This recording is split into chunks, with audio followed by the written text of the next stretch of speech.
¿Alguna vez sentiste que estás caminando, pero no avanzas? Como si la vida fuera un desierto, días repetidos, decisiones pesadas, pruebas que vuelven y esa pregunta silenciosa que quema por dentro, ¿cuánto más falta para llegar? Si hoy estás cansado, confundido o luchando con dudas que nadie ve, este estudio bíblico sobre números es para ti. Porque Números no es solo un libro de conteos y campamentos, es el retrato más honesto de lo que pasa cuando Dios nos guía, pero el corazón se agota, cuando la fe quiere levantarse, pero el miedo habla más fuerte, cuando la promesa está cerca y aún así podemos retroceder por dentro. Aquí vas a verte reflejado en la impaciencia, en las quejas, en la presión, en el ya no puedo y también en esa esperanza que todavía no se apagó. Y aquí viene la buena noticia. Números no solo expone la herida, muestra el camino de salida. Nos enseña cómo recuperar la confianza cuando la mente se llena de ansiedad, cómo obedecer cuando no entendemos, cómo volver a mirar a Dios cuando el veneno de la queja y el desánimo nos muerde por dentro. Porque aunque el desierto sea real, la presencia de Dios también lo es. Nube de día, fuego de noche, guía, protección y propósito. Quédate conmigo porque hoy no vamos a leer Números como un libro antiguo. Vamos a caminarlo juntos, paso a paso, hasta que esta historia también te diga a ti, sí, hay desierto, pero hay dirección. Sí, hay dolor, pero hay propósito. Y sí, hay pruebas, pero Dios sigue guiando. Antes de empezar, quiero pedirte algo rápido. Suscríbete al canal y activa la campanita, porque aquí caminamos la Biblia de manera clara, profunda y real, para que lo entiendas y lo vivas. Y escribe ahora mismo en los comentarios, Dios me guía en el desierto. Repítelo, Dios me guía en el desierto. Tu comentario ayuda a que este mensaje llegue a más personas que hoy también están cansadas, confundidas o luchando en silencio. Ahora sí, empecemos. 1. El campamento al pie del Sinaí. Comienza el conteo y el orden de Dios Israel todavía está al pie del Sinaí. Y esto es importante porque muchas veces imaginamos el libro de Números como el libro de caminar por el desierto. Pero antes de caminar, Dios detiene al pueblo para enseñarle algo profundo. No se puede avanzar sin orden, sin identidad y sin propósito. Piensa en la escena, un mar de tiendas extendidas sobre la arena, familias enteras, niños corriendo entre fogatas, ancianos sentados mirando el horizonte, animales, carga, utensilios, y en el centro, como el corazón que late, está el tabernáculo. No es solo una carpa, es el símbolo visible de que el Dios que abrió el mar rojo ahora quiere habitar en medio de ellos. Y es ahí, en ese momento, cuando Dios habla. No con gritos, no con caos, sino con una instrucción clara, firme, como quien dice, ahora que eres libre, aprende a vivir como pueblo. Y la primera orden que suena en el campamento es sorprendente, contar. El conteo no es un simple número, es identidad y destino. Dios le dice a Moisés que haga un censo, pero no un censo cualquiera. No es para cobrar impuestos. No es por curiosidad, es para establecer una realidad. Quiero saber cuántos son los que pueden marchar, los que pueden pelear, los que pueden sostener el peso de la historia que viene. Entonces Moisés, junto con Aarón, comienza a reunir a las tribus. Imagina el movimiento, mensajeros caminando de tienda en tienda, padres llamando a sus hijos, hombres presentándose por familias, líderes de cada tribu tomando nota. Nombres pronunciados en voz alta, linajes confirmados. Y aquí hay un detalle que cambia el tono de todo. Dios no mira a Israel como una multitud sin rostro. Para Él, cada familia cuenta, cada casa importa, cada nombre está dentro del plan. Porque cuando Dios cuenta, no está diciendo cuántos, está diciendo quiénes. Un campamento que deja de ser improvisado. Hasta ese momento Israel había vivido una especie de supervivencia constante. Salir de Egipto, cruzar el mar, comer maná, beber agua de la roca. Todo era milagro tras milagro, pero el corazón del pueblo todavía estaba desordenado, como quien salió de la esclavitud, pero no ha aprendido a ser libre por dentro. Entonces Dios hace algo que parece simple, pero es inmenso. Organiza el campamento. Cada tribu recibe su lugar. No se colocan al azar, no se acomodan por preferencia. No es yo quiero estar aquí porque me gusta más. No, se establecen posiciones alrededor del tabernáculo. Y cuando el tabernáculo queda al centro, el mensaje es silencioso, pero poderoso. En tu vida, en tu familia, en tu camino, yo debo estar en el centro, porque si Dios no está en el centro, el pueblo se desarma, se divide, se pierde. El orden de marcha, Dios guía incluso el movimiento. Y no solo es donde acampan, también es cómo avanzan. Se establece un orden para marchar, como un gran cuerpo que se mueve con coordinación. Hay tribus que van al frente, otras a los lados, otras atrás. Y esto no es capricho. En el desierto el caos mata. Un pueblo sin orden es presa fácil de enemigos, de confusión, de pánico. Dios, que podría simplemente teletransportarlos a la tierra prometida, decide llevarlos por un proceso, y ese proceso empieza aquí. Aprender a moverse con disciplina y con propósito. Imagina cuando la nube se levantaba. Todo el campamento lo veía, una señal visible del cielo. No era Moisés inventando rutas, no era el instinto humano, era Dios mismo guiando. Cuando la nube se movía, el pueblo se preparaba. Cuando la nube se detenía, el pueblo descansaba. Y ahí hay una lección para cualquiera que escucha esta historia hoy. A veces, el problema no es que Dios no guíe. El problema es que nosotros queremos caminar sin mirar la nube, aptos para la guerra, porque la promesa también se defiende. Otra parte del censo es clave. Se cuentan los hombres de 20 años para arriba, aptos para la guerra. Eso suena duro, pero es real. Dios les prometió una tierra, sí, pero esa tierra no era un premio, sino posición. Había batallas por delante, había ciudades fortificadas, pueblos guerreros, desafíos, y Dios quería que Israel entendiera algo. Yo peleo por ustedes, pero ustedes deben estar listos. Esto es importante. La fe no elimina la responsabilidad. La fe verdadera te prepara, te fortalece, te ordena. Y mientras se hace el conteo, cada tribu va reconociendo su fuerza, su tamaño, su papel dentro del cuerpo. Israel ya no es una multitud de esclavos huyendo. Israel comienza a verse como una nación en formación. El tabernáculo, el centro del universo de Israel. Y mientras todo esto ocurre, el tabernáculo sigue allí, en el centro. Imagínalo al amanecer. El sol levantándose sobre el desierto, el brillo sobre el lino de las cortinas, el humo de los sacrificios elevándose, los levitas moviéndose con reverencia, la gente mirando desde lejos. Ese centro no era decorativo. Era el recordatorio diario de una verdad. No viniste al desierto solo para escapar de Egipto. Viniste al desierto para aprender a vivir cerca, de Dios. Y aquí el libro de Números coloca su primera piedra. Dios es un Dios de presencia, pero también de orden. Porque cuando Dios habita en medio, el campamento cambia, la identidad se afirma, el propósito se aclara y el camino por fin puede comenzar.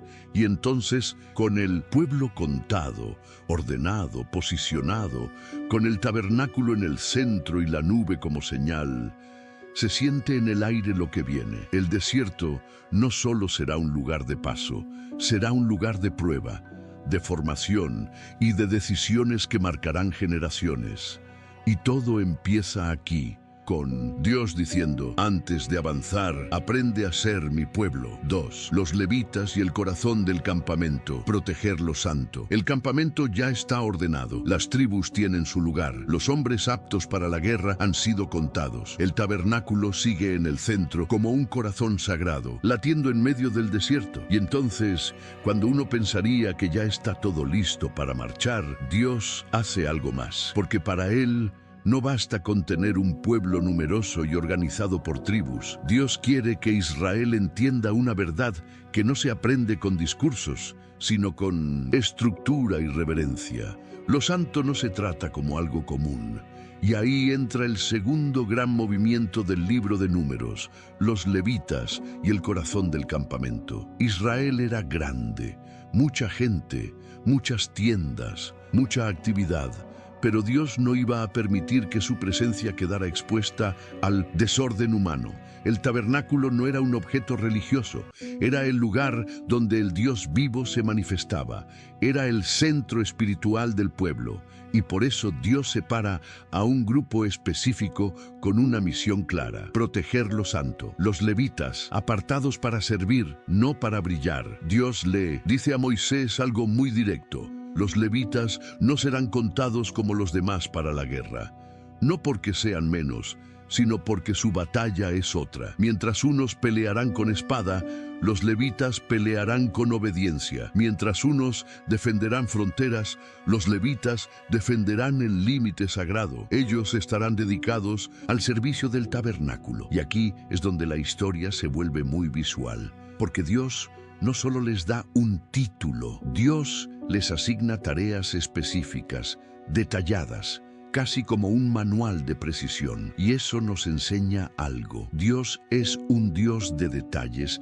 especialmente cuando se trata de su presencia, el corazón del campamento, quién se acerca y quién guarda distancia. El tabernáculo queda en el centro, pero no cualquiera puede acercarse. Dios establece una especie de cinturón de protección alrededor del lugar santo. Los levitas acampan alrededor del tabernáculo y así se forma una frontera viva. No es para excluir por capricho, sino para evitar tragedias, porque en el desierto la gente podía pensar: es solo una tienda, es solo un objeto, pero no. Dios quería que Israel aprendiera que su santidad no es un juego. Entonces, los levitas se convierten en guardianes. Ellos cuidan, vigilan, sirven, desmontan y montan. Son como el sistema que protege el centro espiritual de la nación. Las familias levíticas y sus funciones, cada uno con una responsabilidad sagrada. Y aquí la Biblia se pone todavía más específica. Dentro de los levitas hay familias, y cada familia recibe un encargo distinto. Una familia cuida ciertas cortinas y cubiertas. Otra se encarga de tablas, columnas, bases, estacas. Otra, la más delicada, se relaciona con los objetos más sagrados: el arca, la mesa, el candelabro, los altares. Nada queda al azar. Dios no dice: bueno, que lo cargue el que tenga más fuerza. No, Dios dice: esto lo carga este grupo, esto lo toca este grupo, esto se cubre así, esto se mueve de esta forma. Porque en el reino de Dios, el entusiasmo no reemplaza la obediencia. Lo sagrado se cubre, la reverencia antes del movimiento. Ahora imagina el momento en que el campamento tiene que partir. La nube se levanta, se escucha el murmullo inmediato, personas levantando tiendas, preparando animales, juntando pertenencias, niños corriendo, madres organizando comida, líderes coordinando. Pero en el centro hay otro ambiente. Allí el trabajo no es acelerado, es reverente. Los sacerdotes primero cubren los objetos santos. El arca no se exhibe como un trofeo, se cubre. La mesa, el candelabro, los utensilios se cubren. Es como si el cielo estuviera diciendo: mi presencia no es espectáculo, mi santidad es misterio. Y solo después de cubrir todo, los levitas autorizados toman esas cargas. Y aún así, no cualquiera de ellos. Cada familia sabe lo que le corresponde. Una lección que Israel tenía que aprender antes de la tierra prometida. Esto no era solo logística, era formación espiritual. Porque si Israel no aprendía reverencia en el desierto, al entrar en Canaán, con ciudades, riquezas y libertad, se olvidaría de Dios rápidamente. Así que Dios enseña desde el principio: hay límites, hay orden, hay santidad, hay reverencia.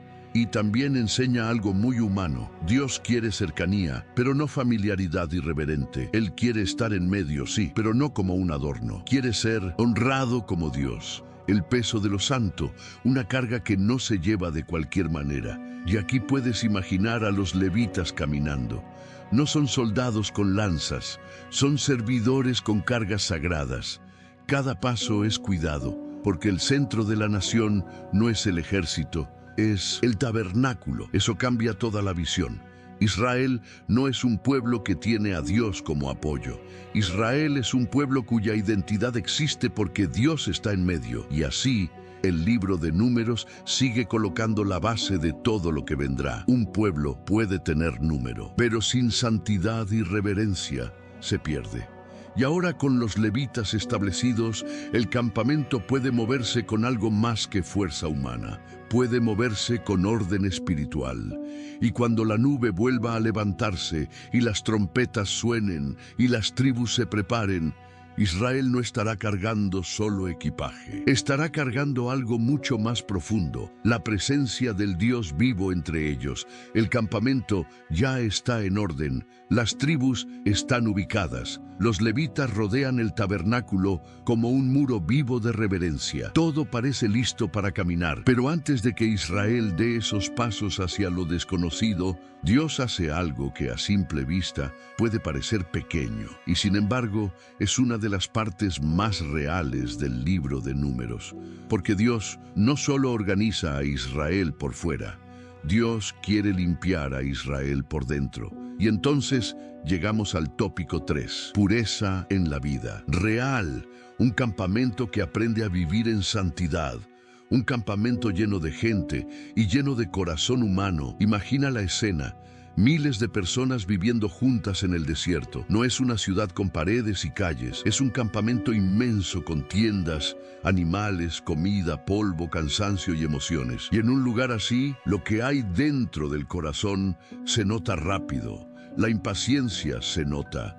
El rencor se nota. Los conflictos familiares se notan. Las tentaciones se notan. Por eso, Dios no espera a que lleguen a Canaán para enseñarles santidad. Él empieza aquí, en el desierto, porque el desierto es como una prueba silenciosa. El desierto no te da nada extra, pero te revela todo lo que ya llevas adentro. Y Dios quiere que Israel entienda algo vital. Si yo habito en medio de ustedes, el campamento no puede vivir como si yo no estuviera. La pureza no era obsesión, era protección espiritual. Cuando escuchas pureza en estos capítulos, no lo imagines como una lista fría para controlar a la gente. La idea es otra. Dios está enseñando que su presencia es santa y que el pueblo que vive cerca de él necesita aprender a distinguir entre lo común y lo sagrado. Porque cuando un pueblo no aprende límites, termina perdiendo el temor de Dios.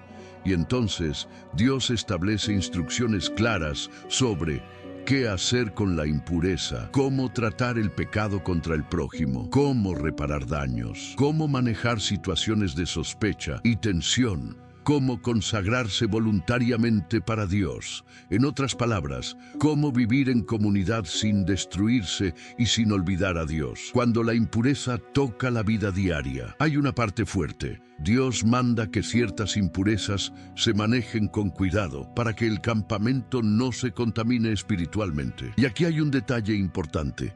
Esto muestra que el campamento no es solo un lugar donde duermen, es un lugar donde Dios está presente.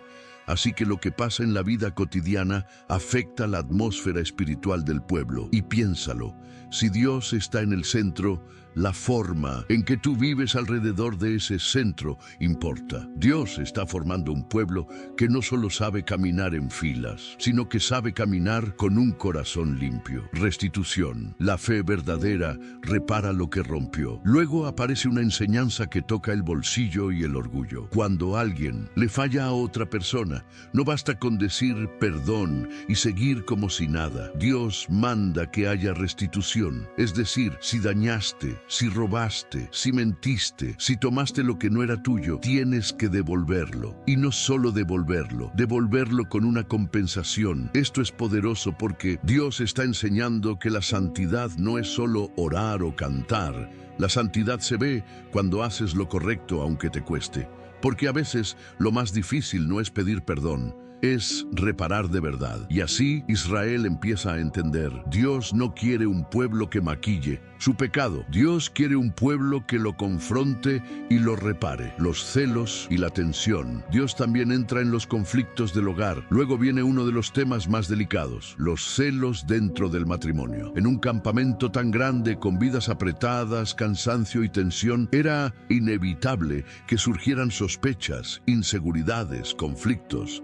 Y Dios da un procedimiento para tratar esos casos de una manera que no termine en violencia, en venganza o en injusticia, porque sin dirección, el ser humano suele resolver sus dudas con caos. Dios, en cambio, establece un camino que pone el asunto en sus manos, recordando algo esencial. La verdad no necesita ser defendida con crueldad. Dios puede sacar la luz a lo oculto. Esto también enseña algo profundo.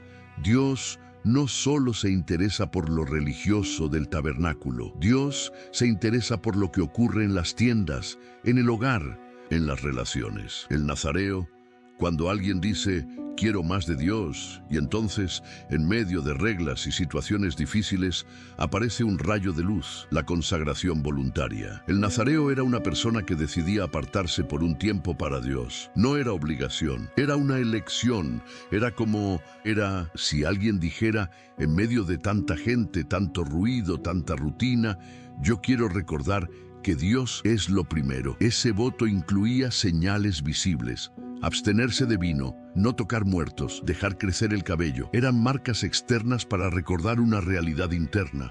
Pertenecer a Dios, y esto es hermoso, porque muestra que números no es solo corrección, también es invitación. Dios está diciendo, sí, hay límites, sí, hay pecado, pero también hay un camino de entrega, de consagración, de intimidad conmigo, un campamento que aprende a caminar limpio. Si juntas todo este tópico, la imagen es clara. Dios está entrenando a Israel para vivir como su pueblo, no solo para marchar, no solo para contar números, no solo para cargar el tabernáculo, sino para vivir de tal manera que su presencia no sea ofendida y que el pueblo no se destruya a sí mismo por dentro.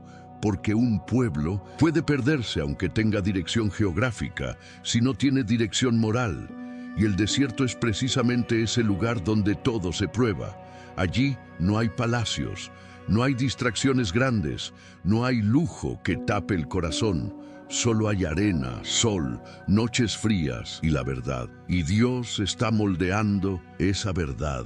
Y ahora, con el campamento limpio, viene algo sorprendente. Después de hablar de pureza, restitución, relaciones y consagración, el pueblo queda listo para recibir algo que parece simple, pero es una joya. Como si Dios dijera, ahora que estás aprendiendo a vivir cerca de mí, escucha esto. Y entonces, en el próximo paso, Dios pone palabras de bendición sobre Israel. Porque Él no solo corrige, Él también cubre, y eso nos lleva directo al siguiente momento de la historia, la bendición sacerdotal, cuando Dios pone su nombre sobre el pueblo. El campamento ya está alineado. Hay orden en las tribus, hay reverencia alrededor del tabernáculo, y Dios ha enseñado algo esencial. La santidad no es teoría, es vida diaria. Israel está aprendiendo a vivir con límites, con justicia, con pureza, como un pueblo que tiene a Dios en medio. Y justo cuando podrías pensar, qué pesado, cuántas reglas, cuánto control, Dios hace algo que derrite la dureza y llena el aire de esperanza, porque Dios no solo corrige, Dios también abraza. Y ahí entra el tópico 4, la bendición sacerdotal, cuando Dios pone su nombre sobre el pueblo. Dios no quería un pueblo asustado, quería un pueblo seguro. Bajo su cuidado, imagina a Israel escuchando todo lo anterior, normas, advertencias, procedimientos, responsabilidades. Para muchos, eso podría sonar como una carga imposible, pero Dios sabe cómo somos. Sabe que cuando una persona solo escucha, no hagas esto, cuidado con aquello, si fallas pasa esto, el corazón puede encogerse, puede nacer miedo, culpa, inseguridad, y por eso, en el momento exacto, Dios coloca una bendición, no como un adorno, sino como una declaración firme. Ustedes no son un pueblo abandonado en el desierto, son un pueblo guardado. Entonces Dios le habla a Moisés y le dice que Aarón y sus hijos, los sacerdotes, deben bendecir al pueblo de una manera específica. Y cuando Dios da palabras exactas, es porque esas palabras cargan peso espiritual. La escena, miles de personas y una voz que desciende como lluvia sobre la arena. Piensa en cómo pudo haber sido ese momento.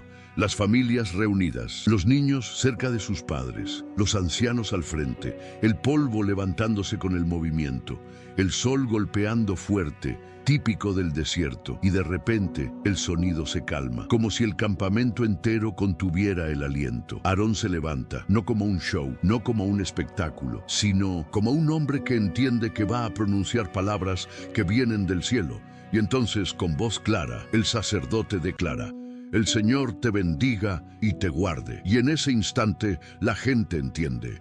No es Moisés quien sostiene al pueblo. No es el ejército, no es la comida del día, es Dios. Él bendice y Él guarda, porque bendecir no es solo desear cosas buenas. En la Biblia, la bendición de Dios es su favor activo, su intervención, su provisión, su cuidado. Y guardar significa proteger, cubrir, vigilar, como un pastor que no duerme mientras su rebaño descansa. El Señor haga resplandecer su rostro sobre ti. Cuando Dios no te mira con rechazo, luego viene la segunda línea, y esta toca una fibra profunda. El Señor haga resplandecer su rostro sobre ti y tenga de ti misericordia. Detente aquí y siente el peso, porque mucha gente vive con la sensación de que Dios los mira con decepción, con enojo constante, como si estuviera buscando el momento para castigar. Pero aquí Dios enseña lo contrario. Mi rostro resplandece sobre ti. En lenguaje humano es como decir: te miro con favor, te miro con amor, te miro con intención de bien. Y luego agrega: misericordia, porque Dios sabía que Israel iba a fallar. Sabía que el desierto iba a revelar debilidades. Sabía que habría tropiezos. Y aún así, Dios promete misericordia, no porque el pecado no importe, sino porque Dios es el Dios que corrige para restaurar, no para destruir. El Señor alce sobre ti su rostro. Cuando Dios se inclina hacia ti, y la última línea de la bendición termina con algo precioso: el Señor alce sobre ti su rostro y ponga en ti paz. En muchas culturas antiguas, alzar el rostro no era solo mirar, era un gesto de aceptación, de atención, de cercanía. Es como cuando un padre se agacha para mirar a su hijo a los ojos, y con esa mirada le dice sin palabras: estoy contigo, no estás solo. Eso es lo que Dios está declarando. Y finalmente, paz, pero no paz como ausencia de ruido, paz como plenitud, como estabilidad interior, como descanso en medio del desierto, como la certeza de que, aunque todo alrededor sea incierto, Dios está presente. Y pondrán mi nombre sobre los hijos de Israel. Y aquí viene una frase que cambia la perspectiva. Dios dice que con esa bendición, los sacerdotes pondrán su nombre sobre el pueblo y Él los bendecirá. Esto es inmenso, porque en la Biblia el nombre representa identidad, pertenencia, autoridad. Es como si Dios dijera: ustedes me pertenecen, ustedes caminan con mi marca, ustedes no son un pueblo cualquiera. Y eso era vital para un pueblo que había sido esclavo, porque la esclavitud te roba la identidad, te hace sentir desechable, te hace sentir reemplazable. Pero Dios, al poner su nombre sobre ellos, les devuelve dignidad. Eres mi pueblo. Lo que esta bendición provoca en el campamento. Ahora imagina cómo se siente la gente. Después de escuchar esto, el mismo desierto, la misma arena, las mismas pruebas por delante, pero el corazón ya no es igual, porque hay una voz dentro de ellos diciendo: Dios me guarda, Dios me mira con favor, Dios me da misericordia, Dios me da paz, Dios me llamó suyo. Y ese tipo de seguridad no viene del entorno, viene de la presencia. Y ahora sí, con bendición sobre la cabeza, el pueblo está listo para moverse. Dios fue sabio, primero ordenó, luego enseñó pureza y después cubrió al pueblo con palabras de vida, porque el viaje no se puede hacer solo con disciplina. Se necesita también esperanza, y esa bendición era como una corona invisible sobre Israel. Ahora, cuando la nube se levante y las trompetas suenen, ellos no avanzarán solo como una nación organizada, avanzarán como un pueblo bendecido. Y lo próximo que veremos es exactamente eso: el big movimiento del campamento, la Pascua, las señales del camino y la nube guiando cada paso. Porque cuando Dios pone su nombre sobre ti, el desierto puede ser duro, pero nunca será vacío. La bendición ya fue pronunciada. El nombre de Dios quedó sobre el pueblo como un sello invisible. Y, por un momento, el campamento respira con una seguridad nueva. No son huérfanos en la arena. Son una nación bajo el cuidado del Altísimo. Pero ahora viene la prueba real, porque una cosa es escuchar una bendición y otra cosa es caminar sosteniéndola cuando el camino se vuelve largo. Y aquí entramos al tópico 5, la Pascua y las señales del camino. Nube de día, fuego de noche. Antes de moverse, Dios los hace recordar: no olvides de dónde te saqué. Dios no tiene prisa, y eso es sorprendente, porque si tú miras el mapa, Israel podría estar pensando: vamos, ya, la tierra prometida está delante. Pero Dios detiene el impulso del apúrate con una enseñanza que sostiene la fe. La memoria espiritual es combustible para el desierto. Entonces el pueblo celebra la Pascua. Y aquí es importante entender lo que eso significa para Israel. La Pascua no era una tradición bonita, era el recuerdo del momento en que la muerte pasó por Egipto y Dios protegió a su pueblo. Era el día en que se rompieron cadenas. Era la noche en que el llanto de Egipto contrastó con la liberación de Israel. Cuando Israel celebra la Pascua al pie del Sinaí, está diciendo: nosotros existimos porque Dios intervino. Y Dios quiere que esa verdad los acompañe en la caminata. Porque si olvidas el milagro de ayer, te desesperas en la prueba de hoy. Y si alguien no puede celebrar, un Dios que abre caminos sin romper santidad. Y aquí aparece un detalle precioso del relato bíblico. Había personas que, por razones de impureza ceremonial, por ejemplo, haber tocado un muerto, no podían celebrar la Pascua en ese momento. Eso podría haber causado angustia. Entonces quedo fuera, ya no pertenezco, Dios me va a rechazar. Pero Dios responde con algo que muestra su carácter. Él establece una segunda oportunidad, una Pascua alternativa en el mes siguiente para quienes no pudieron celebrarla por una causa legítima. ¿Ves lo que está pasando? Dios mantiene la santidad, pero también muestra misericordia. Dios sostiene el orden, pero también cuida al que está vulnerable. Es como si Dios dijera: yo quiero que estés conmigo, no te pierdas la memoria de la liberación. Y eso le da al pueblo una sensación clara. Dios no está buscando excusas para excluir, está guiando para restaurar. La nube, el reloj del cielo sobre el campamento. Ahora sí, el relato se vuelve cinematográfico, porque el campamento no se mueve por decisión humana. Israel no avanza porque Moisés un día se despertó y dijo: hoy vamos a caminar. No, hay una señal visible, constante, que domina el paisaje. La nube de la presencia de Dios sobre el tabernáculo. De día, nube. De noche, fuego. Y esto no es poesía. Para el pueblo era un hecho diario. Imagina el impacto en la vida cotidiana. Si eras un niño, lo primero que veías al abrir los ojos era esa nube. Si eras una madre, cocinando, mirando al centro, veías la nube. Si eras un anciano, sentado en silencio, veías la nube. Era como si Dios estuviera diciendo sin palabras: estoy aquí, no me fui, no te dejé. Cuando la nube se levanta, todo el campamento entra en movimiento y entonces llega el momento. La nube se levanta, no siempre a la misma hora, no siempre después de un número fijo de días. A veces se quedaba una noche, a veces muchos días. El punto no era el tiempo, el punto era la obediencia. La vida en el desierto iba a ser así. Depender de Dios, no de tu control. Cuando la nube se levantaba, el campamento se activaba como un cuerpo entero. Se escuchaba el sonido de cuerdas soltándose, estacas sacándose de la tierra, telas doblándose.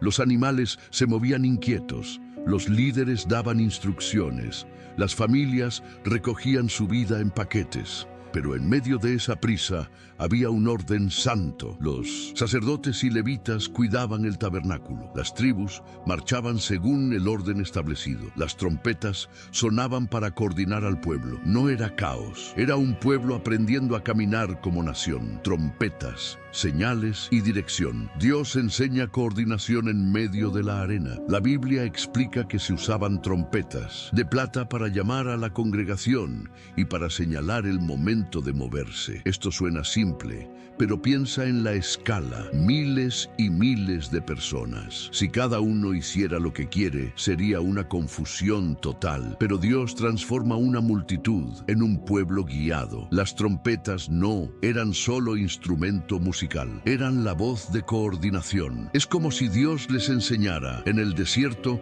no sobrevives con improvisación, sobrevives con dirección. Nube de día, fuego de noche. Cuando el miedo quiere entrar, Dios se hace visible. Ahora piensa en la noche del desierto. La noche en el desierto puede ser hermosa, pero también puede ser aterradora. Silencio profundo, frío, oscuridad, sonidos lejanos, la mente imaginando peligros, animales, enemigos, tormentas. Pero Israel tenía algo que ninguna nación tenía: una columna de fuego, no un fuego pequeño, un fuego que se veía, que iluminaba, que decía: no estás a oscuras, mi presencia te cubre. Y de día, la nube no solo guiaba, también protegía. En el calor del desierto, una nube encima del campamento era como sombra y señal al mismo tiempo. Era dirección y consuelo, era guía y cobertura. El aprendizaje más duro: moverse cuando Dios se mueve, detenerse cuando Dios se detiene. Este tópico no es solo sobre una nube bonita, es sobre el principio que define la historia de Números. Israel está aprendiendo a vivir con una pregunta constante: ¿qué está haciendo Dios ahora? Si la nube se movía, se movían. Si la nube se detenía, se detenían. Y aquí es donde el desierto comienza a trabajar por dentro, porque el ser humano quiere controlar, quiere saber cuánto falta, quiere horarios, quiere planes, pero Dios les está enseñando dependencia, y esa dependencia es lo que separa a un pueblo guiado por Dios de un pueblo guiado por ansiedad. Y con esa señal, la marcha comienza, y también las reacciones del corazón. Así que Israel empieza a caminar. El sonido del paso sobre la arena, las filas de tribus moviéndose, los levitas cuidando lo santo, los niños mirando hacia el frente, los ancianos recordando Egipto y diciendo: mira dónde estamos ahora. Y todo parece perfecto. Pero justo cuando la marcha empieza, el corazón humano empieza a hablar, porque caminar con Dios no elimina las luchas internas, solo las pone en evidencia. Y eso nos lleva al siguiente capítulo de esta historia. Las primeras quejas, las primeras murmuraciones, el desierto sacando a la luz lo que la esclavitud dejó dentro. Porque Números, a partir de aquí, se convierte en un relato de pasos y de decisiones. Y cada decisión en el desierto pesa como oro o como piedra. El campamento ya se mueve, la nube va delante, las trompetas han sonado, el orden está establecido. La presencia de Dios es visible, nube de día, fuego de noche. Es decir, Israel no camina a ciegas. Y aún así, aquí aparece una de las verdades más humanas del libro de Números. Puedes tener a Dios guiándote y aún así quejarte del camino. Y así entramos al tópico 6, primeras quejas. El desierto saca la verdad a la superficie. El primer choque, cuando la emoción de salimos se convierte en esto es duro. Piensa en el comienzo. Al principio, caminar puede sentirse emocionante. Hay expectativa, hay esperanza, hay sensación de avance. Como cuando alguien decide empezar una vida nueva, los primeros pasos te llenan de energía. Pero el desierto tiene una forma particular de apagar la emoción rápida. El sol pega fuerte, el polvo se mete en la garganta, los pies duelen, las tiendas se montan y se desmontan, los niños se cansan, los animales se inquietan, las noches son frías y el horizonte, por más que camines, parece siempre igual. Y ahí ocurre algo que la Biblia muestra con una honestidad brutal. El pueblo comienza a quejarse. No es un detalle pequeño, es una señal de lo que está pasando dentro. Porque cuando una persona está bajo presión, sale lo que realmente gobierna su interior. La murmuración, una voz baja que se multiplica rápido. La Biblia describe estas quejas como murmuraciones, no necesariamente gritos al principio. Es esa conversación de tienda en tienda. ¿Por qué esto tiene que ser así? Yo pensé que sería diferente. ¿Cuánto más vamos a caminar? ¿Y si esto no termina? En Egipto al menos teníamos algo, y cuando una queja no se corrige, se convierte en cultura. Eso es lo peligroso del desierto. No solo te cansa el cuerpo, también te tienta el alma a volverse ingrata, porque quejarse parece inocente, pero la queja constante tiene veneno, empieza a borrar los milagros de la memoria. La multitud mixta. Cuando el deseo se contagia, Números menciona que entre Israel había una multitud mixta, gente que salió de Egipto junto con ellos, y muchas veces en un grupo grande. Basta con que algunos empiecen a hablar con nostalgia para que el resto se contamine. Y ahí se revela un patrón. El desierto no crea el problema, lo expone. Egipto ya había dejado marcas. La esclavitud ya había sembrado hábitos. El miedo ya estaba ahí. El desierto solo quita las distracciones y deja al corazón al descubierto. El fuego en los extremos del campamento, una advertencia que estremece, y aquí el texto bíblico golpea fuerte. Dios responde con juicio. Dice que se encendió fuego en los extremos del campamento. Detente un segundo y visualiza esto. La noche cae, las tiendas están armadas, la gente intenta dormir y de repente es fuego, no en el centro sino en los bordes, como si Dios estuviera marcando una advertencia visible. Esto comienza como un susurro, pero puede consumirlos. Entonces el pueblo clama, Moisés intercede, el fuego se apaga y el lugar queda marcado con un nombre que significa quemazón, como una cicatriz geográfica para recordar lo que ocurrió. Porque Dios no está jugando con un pueblo cualquiera, está formando una nación que llevará su nombre. ¿Por qué Dios toma la queja tan en serio? Aquí es donde muchos se confunden. ¿No es normal quejarse? Sí, es humano, pero la Biblia no trata la queja como un simple desahogo, porque en este contexto la murmuración es más que cansancio, es desconfianza. Es como si el pueblo estuviera diciendo, Dios, no estás haciendo bien tu trabajo. Y ese pensamiento, si crece, destruye la fe. La queja constante no solo expresa dolor, muchas veces acusa a Dios. Por eso Dios responde, no porque no entienda el cansancio, sino porque sabe que si Israel normaliza la murmuración, mañana no confiará en él cuando aparezcan gigantes, cuando falte agua, cuando haya guerra. Dios está cortando el problema desde la raíz. Moisés, el líder atrapado entre el cielo y el pueblo, y en medio de todo esto está Moisés. Imagina el peso en su espalda. Él ve la nube, habla con Dios, recibe instrucciones, y luego baja al campamento y escucha murmullos, críticas, quejas, insatisfacción. Moisés no es de piedra, él también siente, y aunque en este tópico todavía estamos en las primeras quejas, ya se percibe el tono que dominará buena parte del viaje. El líder carga con el pueblo, pero el pueblo muchas veces no entiende lo que está cargando el líder. Aún así, Moisés no abandona, intercede, ora, se pone entre la ira y la destrucción, se vuelve puente, el desierto como espejo, lo que sale cuando se acaba lo cómodo. Este es el momento en que el libro de Números deja claro de qué trata realmente. No es solo un viaje físico, es un viaje espiritual. El desierto hace preguntas sin hablar. ¿Confiarás cuando no entiendas? ¿Agradecerás cuando no sea cómodo? ¿Recordarás el milagro cuando la rutina te canse? ¿Seguirás a Dios por fe o solo por beneficios? Y las primeras quejas son la primera respuesta del pueblo. Una respuesta mezclada, humana, frágil. Y aún así, Dios no se va. Aquí está lo impresionante. Dios no retira la nube, no apaga el fuego, no abandona al pueblo. Corrige, sí, advierte, sí, pero permanece, porque el propósito no era destruirlos, sino formarlos. Y esto nos prepara para el siguiente escalón en la historia. La queja no se quedará en incomodidad, va a escalar. El deseo se va a intensificar, la nostalgia por Egipto se va a volver hambre emocional y entonces vendrá una crisis aún mayor, el deseo de carne, el desprecio por el maná y el agotamiento de Moisés, cuando el líder también llegue al límite.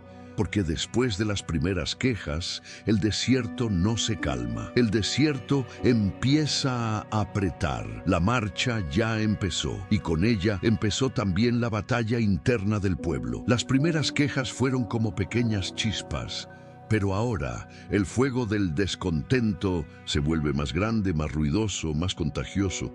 Porque una cosa es decir, estoy cansado, y otra muy distinta es decir, estoy cansado de Dios. Y ahí entramos al tópico 7, el deseo de carne y la crisis de Moisés, cuando el líder también se agota. El maná, el milagro, diario que dejó de sorprender cada mañana, Israel despertaba con una escena que en cualquier otra generación habría sido motivo de asombro eterno. El maná era alimento que no venía de la tierra, venía del cielo, caía como rocío sobre el campamento. La gente salía, lo recogía, lo molía, lo cocinaba, lo convertía en tortas. Era la provisión diaria de Dios, una forma de decir, hoy también te sostengo. Pero aquí está el peligro del corazón humano. Uno se acostumbra al milagro. Lo que al principio era Dios nos alimenta, con el tiempo se convierte en otra vez lo mismo. Y el desierto, con su repetición, revela la ingratitud escondida. Recordamos la comida de Egipto, nostalgia que distorsiona la verdad. El texto bíblico dice que el pueblo empezó a llorar y a decir, ¿quién nos diera a comer carne? ¿Cómo recordamos el pescado que comíamos en Egipto? Los pepinos, los melones, los puerros, las cebollas, los ajos. Escucha bien lo que está pasando aquí. Ellos recuerdan la comida, pero olvidan el látigo, recuerdan los sabores, pero olvidan el dolor. Eso hace la nostalgia cuando el corazón no está firme. Pinta la esclavitud como si fuera hogar. Y entonces, de tienda en tienda, la queja se vuelve llanto colectivo. No es un hombre, no es una familia. Es el campamento entero contaminado por el deseo. Y de pronto, el maná, el símbolo de la fidelidad de Dios, comienza a ser despreciado. Ahora nuestra alma se seca. Nada sino este maná es duro. Porque no están diciendo, tenemos hambre. Están diciendo, Dios, lo que tú das no nos satisface. La crisis de Moisés, el peso que nadie ve. Y aquí llegamos al centro emocional del tópico. Moisés escucha el llanto. Moisés ve el desorden. Moisés siente la presión de miles de personas pidiendo algo que él no puede producir. Y por primera vez, el texto muestra a Moisés en una vulnerabilidad profunda. Él no finge, no se hace el fuerte. Él va a Dios y habla con una sinceridad que muchos líderes entienden, pero pocos se atreven a decir en voz alta, ¿por qué has afligido a tu siervo? ¿Por qué no he hallado gracia ante tus ojos, que has puesto la carga de todo este pueblo sobre mí? En otras palabras, Señor, yo ya no puedo. Moisés está agotado, no solo físicamente, está agotado emocionalmente, porque hay un tipo de cansancio que viene cuando tú das tu vida por gente, y esa gente, en vez de agradecer, reclama. Y Moisés, en su desesperación, prácticamente dice, si me vas a tratar así, mejor quítame la vida. No es drama, es cansancio real. Es el momento en que un hombre llega al límite, y esto nos enseña algo muy humano. Dios llama líderes, pero no los convierte en máquinas. La respuesta de Dios, provisión y estructura. Ahora fíjate en la sabiduría divina. Dios no humilla a Moisés por sentirse así. Dios no le responde con sarcasmo. Dios no le dice, deja de quejarte. Moisés, Dios hace dos cosas al mismo tiempo. 1, le quita peso. 2, le muestra que Él sigue siendo Dios. Primero, Dios le ordena reunir a 70 ancianos, líderes del pueblo, hombres con responsabilidad, hombres con experiencia, hombres que pueden ayudar. Y Dios dice que tomará del espíritu que está sobre Moisés y lo pondrá sobre ellos. ¿Para qué? Para que carguen el peso con Él. Esto es impresionante porque Dios está enseñando. El liderazgo no debe ser una carga solitaria, y también está enseñando que la obra no depende del carisma de un hombre, depende del Espíritu de Dios. Entonces, esos hombres reciben esa influencia espiritual, profetizan, Y el pueblo ve que Dios está organizando incluso el liderazgo, el dad y medad, cuando Dios sorprende fuera del control humano. Y en medio de esta escena ocurre un detalle que le da sabor al relato. 2 de los 70, el dad y medad, profetizan en el campamento sin haber ido a la reunión principal. Josué, fiel ayudante de Moisés, se preocupa y le dice: «Mi señor Moisés, prohíbelos». Pero Moisés responde con una grandeza que solo nace en gente que ya fue quebrantada por Dios. ¿Tienes celos por mí? Ojalá todo el pueblo del Señor fuese profeta y que el Señor pusiera su espíritu sobre ellos. Mira lo que eso revela. Moisés no está defendiendo su puesto, está defendiendo el propósito de Dios. En su cansancio, su corazón se volvió más humilde, más libre. La carne llega, pero no como el pueblo imaginaba. Y ahora viene la otra parte de la respuesta, la provisión. Dios dice: les daré carne, no un día, no 2, sino hasta un mes, hasta que les salga por las narices y les sea aborrecible. Eso suena fuerte, y lo es, porque Dios no está diciendo: ¿querías carne? Aquí tienes un poquito. Dios está exponiendo la raíz del deseo descontrolado, y entonces sucede. Viene un viento, trae codornices, caen alrededor del campamento en una cantidad impresionante. La gente corre, recoge, acumula, amontona. Es como si el deseo hubiera tomado control del pueblo. Pero la Biblia dice que, mientras la carne aún estaba entre sus dientes, vino una plaga. El lugar queda marcado con un nombre que significa tumbas del deseo, porque allí enterraron a muchos. Y esto deja una lección que atraviesa generaciones. No todo lo que deseas es lo que te conviene. Y cuando el deseo gobierna, puede volverse un sepulcro. El mensaje del desierto. El problema no era el maná, era el corazón. Este tópico es una radiografía espiritual. Israel no tenía un problema de comida, tenía un problema de confianza, porque el maná representaba dependencia diaria. Señor, hoy necesito de ti otra vez. Pero el corazón esclavo quiere control, variedad, seguridad, sensación de yo elijo, y por eso la carne no era solo carne, era un símbolo de algo más profundo. Quiero mi vida a mi manera. Y Moisés aprende una lección eterna. Mientras el pueblo vive su crisis, Moisés aprende que no puede cargar solo, que el liderazgo sin ayuda se rompe, que incluso el más grande necesita apoyo, y que Dios no le pide a un hombre que sea Dios. Dios le pide a un hombre que sea siervo y que dependa de Dios también. Y así, después del llanto, del deseo, de la provisión y del juicio, el campamento queda con una mezcla extraña. Más comida, pero menos orgullo. Más organización, pero más advertencia. Más experiencia, pero más cicatrices. Y justo cuando parece que el pueblo debería aprender, viene otra prueba, esta vez desde dentro del liderazgo. María y Aarón se levantan contra Moisés, porque en Números, el desierto no solo prueba al pueblo, prueba a todos. Si este estudio bíblico sobre Números te está hablando al corazón, haz una pausa de un segundo. Verifica si ya estás suscrito al canal y deja tu like, porque eso le dice a YouTube que este mensaje merece llegar a más personas. Y dime aquí abajo en los comentarios: elijo la fe, no el miedo. Repítelo: elijo la fe, no el miedo. Tu comentario puede ser la chispa que anime a alguien que hoy está en su propio desierto. Ahora sí, sigamos, porque lo mejor todavía viene. El campamento todavía está conmovido por lo que acaba de vivir. El deseo descontrolado, las codornices, el juicio, las tumbas del anhelo y el peso emocional sobre Moisés. Uno pensaría que, después de una sacudida así, todos caminarían con más cuidado, con más humildad. Pero el desierto no prueba una sola vez. El desierto aprieta de nuevo. Y esta vez no viene el golpe desde la multitud. Viene desde adentro, desde el círculo más cercano a Moisés. Y ahí entramos al tópico 8. María y Aarón contra Moisés. Celos dentro del liderazgo. El ataque no viene de extraños.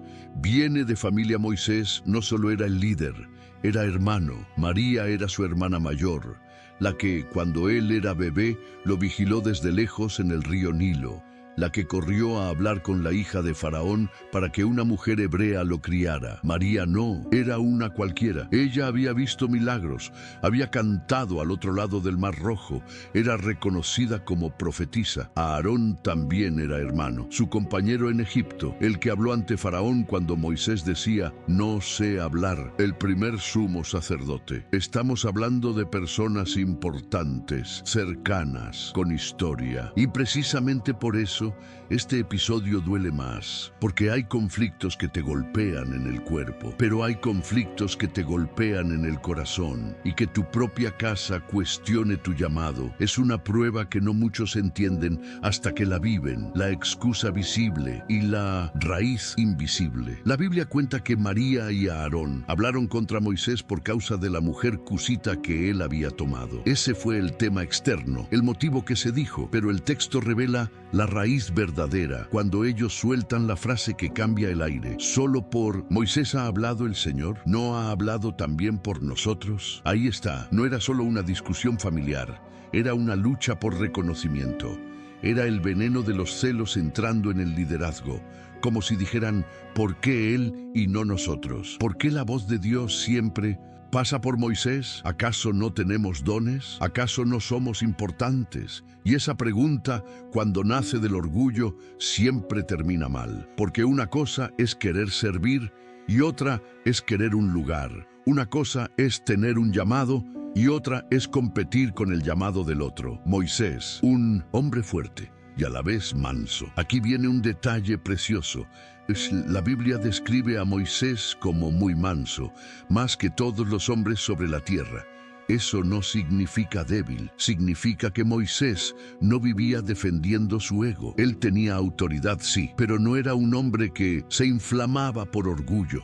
Y por eso, cuando María y Aarón lo atacan, Moisés no entra en una guerra de palabras. Él no responde con insultos, él no crea bandos, él no se justifica como un político. Y ahí hay una lección silenciosa. El orgullo grita, pero la mansedumbre espera. Dios interviene. Cuando el cielo corta una discusión humana, pero aunque Moisés calle, Dios no se queda callado. De repente, el Señor llama a los tres, Moisés, Aarón y María. Imagínate la escena. El campamento observa. El tabernáculo está en el centro. Y esa nube que guía día tras día, ahora se vuelve señal de juicio y de autoridad. La nube desciende sobre el tabernáculo. No es una imagen suave, es un gesto solemne, como si el cielo estuviera diciendo, esto no se resuelve con rumores, esto se resuelve en mi presencia. Dios los llama a la entrada, y allí, delante de todos, Dios habla. La diferencia entre profetas y el hombre con quien Dios habla cara a cara. Dios explica algo que es clave para entender el peso del liderazgo de Moisés. Él dice, en esencia, si hay profeta entre ustedes,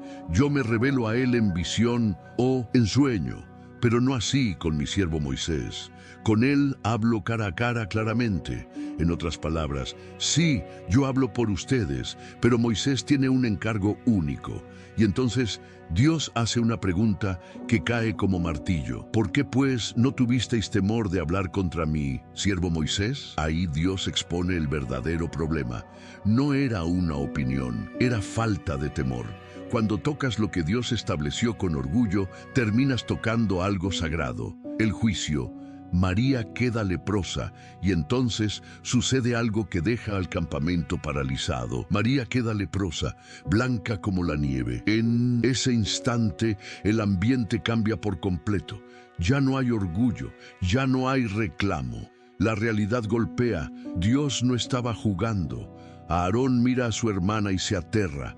Y corre a Moisés, y aquí se ve lo rápido que el orgullo se derrite cuando llega el peso de la santidad. Aarón le dice a Moisés que no les tome en cuenta el pecado, que no la deje como un muerto viviente. La escena es intensa, porque el que hace un momento discutía autoridad, ahora suplica misericordia. Moisés intercede, el corazón del líder verdadero. Y aquí Moisés muestra quién es realmente. Él no se venga, él no dice, ves, te lo dije.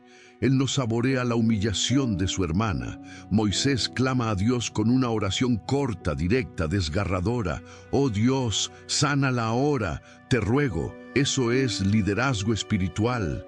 Eso es mansedumbre verdadera, orar por quien te hirió, interceder por quien te atacó. Y Dios responde, pero también mantiene la disciplina.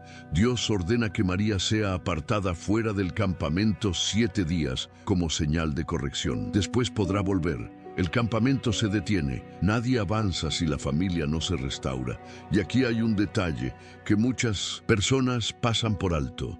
Israel no avanza hasta que María regresa. El campamento se detiene.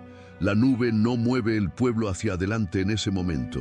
Es como si Dios estuviera enseñando, mi pueblo no puede correr hacia la promesa mientras ignora la restauración. Y el campamento entero aprende una lección. El pecado del orgullo no es personal, contamina el ambiente. Los celos no solo dañan una relación, dañan una nación. Lo que este episodio deja grabado. Cuando María regresa, imagina el silencio.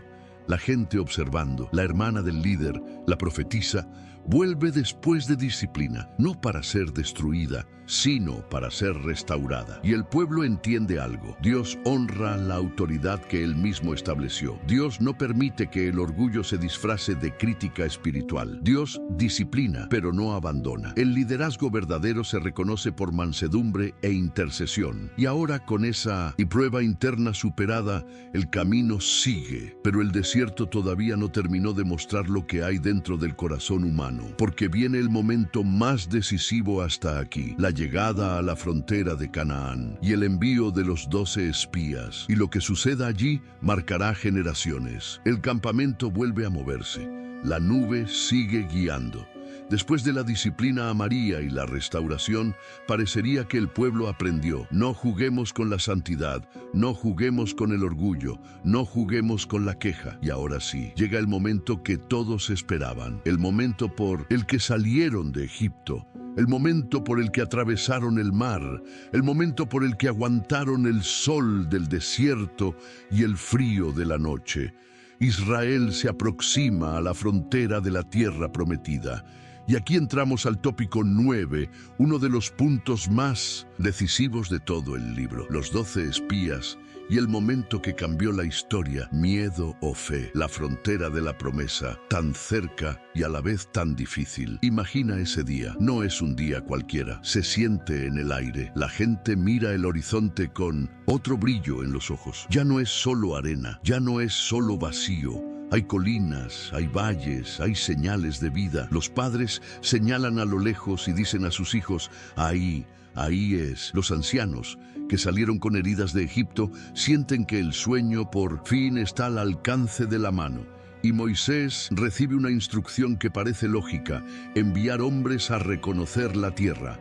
No para dudar de Dios, sino para conocer el terreno, ver las ciudades, saber cómo es el país. 12 hombres, uno por cada tribu. No son cualquier persona, son líderes, representantes, hombres con influencia. Lo que digan va a pesar sobre miles. Y aquí está el punto. Cuando un líder habla, su voz se multiplica. 40 días que se sienten eternos, los 12 entran. Caminan por una tierra que para Israel era casi un mito, Canaán, la tierra prometida. Y lo que ven no es poca cosa. Ven campos fértiles, ven ciudades, ven pueblos fuertes, ven cosechas abundantes. La Biblia menciona un lugar especial, el Valle de Escol. Allí cortan un racimo de uvas tan grande que tienen que cargarlo entre dos sobre un palo. Ese racimo se vuelve como una prueba visible, un testimonio que dice, esto no es imaginación, es real. La tierra es rica. También traen granadas, higos, cosas que no nacen en el desierto, cosas que huelen a promesa. Y durante 40 días ellos recorren, observan, comparan, calculan. Mientras tanto el campamento espera. Esa espera es peligrosa, porque la espera sin fe se convierte en ansiedad. Y cuando la ansiedad crece, cualquier noticia puede volverse una bomba. El regreso, un informe, con 2 espíritus diferentes, finalmente vuelven y el campamento se reúne. Imagina la multitud acercándose. Los niños empujando para ver, los hombres queriendo escuchar, las madres esperando una señal. Los espías ponen el racimo frente al pueblo y por un instante hay asombro, por un instante hay esperanza. Y entonces comienzan a hablar. Primero dicen una verdad: fuimos a la tierra y ciertamente fluye leche y miel. Es decir, Dios no mintió. La tierra es buena. Pero luego viene la palabra que cambia todo. Pero, y ese pero es uno de los más peligrosos de la vida, porque cuando el corazón dice pero, muchas veces está a punto de cancelar la promesa con miedo. Ellos continúan: pero el pueblo que habita la tierra es fuerte, y las ciudades muy grandes y fortificadas, y también vimos gigantes. Aquí aparece el nombre de los hijos de Anac, hombres de gran estatura, guerreros temibles. Y entonces los 10 espías sueltan una frase que parece una conclusión lógica, pero en realidad es una confesión de incredulidad. No podremos subir contra aquel pueblo, porque es más fuerte que nosotros. Y para rematar, exageran el terror con un informe negativo: la tierra devora a sus moradores, y éramos nosotros, a nuestro parecer, como langostas. Fíjate en eso. No se ven como ejército, se ven como insectos. El miedo no solo te asusta, te cambia la identidad. Josué y Caleb, la fe que habla cuando el miedo grita, pero no todos tienen el mismo espíritu. Caleb se adelanta y trata de calmar al pueblo. Subamos luego y tomemos posesión, porque más podremos nosotros que ellos. En otras palabras, sí, hay enemigos, sí, hay ciudades fortificadas, pero Dios está con nosotros. Y Josué, junto con Caleb, insiste: la tierra es buena. Si el Señor se agradare de nosotros, nos llevará. No temáis al pueblo, su amparo se ha apartado de ellos, y con nosotros está el Señor. Lo que Josué y Caleb están haciendo es recordar la historia. ¿Acaso el mar rojo era pequeño? ¿Acaso Faraón era débil? ¿Acaso Dios no ha mostrado su poder? Pero aquí está el problema. Cuando el miedo entra, la memoria se apaga, la noche más triste, llanto, nostalgia y el deseo de volver a Egipto. El pueblo escucha, y en vez de aferrarse a la promesa, el corazón se derrumba. La Biblia dice que toda la congregación gritó, y el pueblo lloró aquella noche. Y empiezan a hablar contra Moisés y a Aarón: ojalá hubiéramos muerto en Egipto. ¿Por qué nos trae el Señor a esta tierra para caer a espada? Mejor nos sería volver a Egipto. Y ahí ocurre algo increíble. Proponen nombrar un líder para regresar. ¿Ves lo que es el miedo? El miedo convierte el futuro en amenaza y el pasado en refugio, aunque ese pasado haya sido esclavitud. El miedo hace que la persona prefiera cadenas conocidas antes que libertad con batalla. Moisés, Aarón, Josué y Caleb: quebranto y urgencia. Moisés y Aarón caen sobre su rostro. Saben lo que está pasando. Saben que el pueblo está rechazando algo más grande que una tierra. Están rechazando la palabra de Dios. Josué y Caleb rasgan sus vestidos. Eso era señal de dolor profundo, como decir: esto es una tragedia. Y ellos suplican: no sean rebeldes, no teman. El Señor está con nosotros. Pero el campamento ya está encendido. La gente habla de apedrearlos. Eso muestra hasta dónde puede llegar el pánico colectivo. Atacar a quienes traen fe. La gloria del Señor aparece.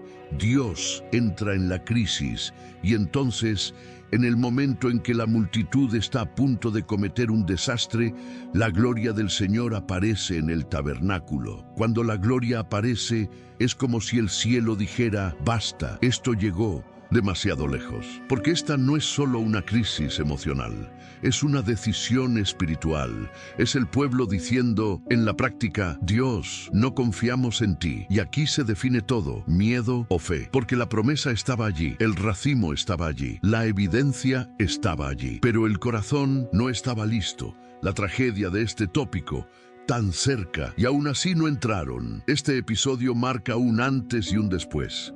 Porque a partir de aquí, Números deja de ser caminar hacia Canaán y se convierte en dar vueltas por el desierto, no por falta de promesa, sino por falta de fe. Y esto es lo que hace este tópico tan fuerte. Israel estuvo a centímetros de la promesa, pero el miedo los empujó hacia atrás. Y cuando un pueblo elige miedo, paga con tiempo. El desierto se vuelve más largo. Y ahora viene el siguiente golpe de la historia, la respuesta de Dios a esta rebelión, el juicio del desierto y el intento desesperado del pueblo de arreglarlo a su manera. Porque después de rechazar la promesa, la próxima pregunta será, ¿qué pasa cuando quieres obedecer, pero demasiado tarde? La noche del llanto pasó, pero el eco quedó en el aire. Israel está frente a la promesa con evidencia en las manos, con el racimo de uvas como testimonio, y aún así eligieron el miedo. Eligieron creer más en los gigantes que en el Dios que abrió el mar. Y cuando el miedo se convierte en decisión, el desierto deja de ser un camino y se vuelve un juicio.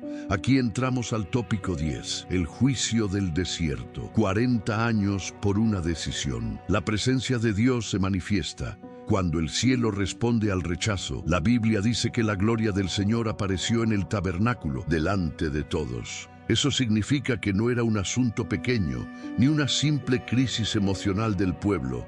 Era rebelión, era incredulidad. Era decirle a Dios, con hechos, preferimos volver a Egipto. Y Dios habla con palabras que pesan como piedras. ¿Hasta cuándo me ha de irritar este pueblo? ¿Hasta cuándo no me creerán?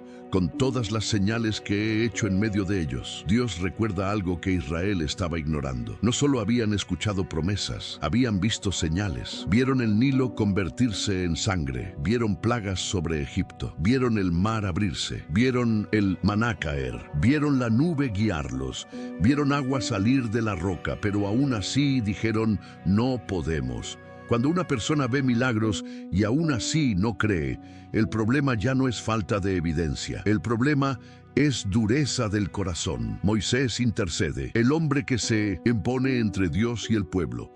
Y aquí aparece Moisés en uno de sus momentos más grandes. Dios habla de destruir al pueblo y levantar otra nación a partir de Moisés. Y Moisés podría haber pensado, bueno, después de todo lo que hicieron, se lo merecen. Pero Moisés no responde con orgullo, responde con intercesión. Él se preocupa por el nombre de Dios. Dice algo como, Señor, ¿qué dirán las naciones? Dirán que no pudiste meterlos en la tierra. Luego apela al carácter de Dios, misericordioso, lento para la ira, grande en perdón. Es impresionante. Moisés no se defiende a sí mismo, defiende al pueblo, aun cuando ese pueblo lo quería apedrear. Eso es liderazgo espiritual. Amar incluso cuando no te entienden. Y Dios escucha, Dios perdona, pero también disciplina. Aquí está la verdad dura del desierto. Perdón no siempre elimina consecuencias. El veredicto, no entrarán. Entonces Dios declara el juicio. La generación que salió de Egipto, la que vio milagros y aún así eligió miedo, no entrará en la tierra prometida, excepto dos nombres que brillan como una antorcha en medio de la oscuridad. Josué y Caleb. Dios dice que ellos tuvieron otro espíritu y que siguieron al Señor plenamente. Mientras los demás se inclinaron al miedo, ellos se inclinaron a la fe. Y el juicio se define con una frase fuerte. Así como los espías exploraron la tierra 40 días, Israel cargará 40 años el resultado de esa incredulidad. 1 año por cada día. Y esa sentencia cae como silencio sobre el campamento. 40 años. Para muchos, eso significa, yo no entraré, mis hijos entrarán, yo moriré en el desierto. No porque Dios no pudiera, sino porque ellos no quisieron creer. Los 10 espías, el costo de infectar a todo un pueblo.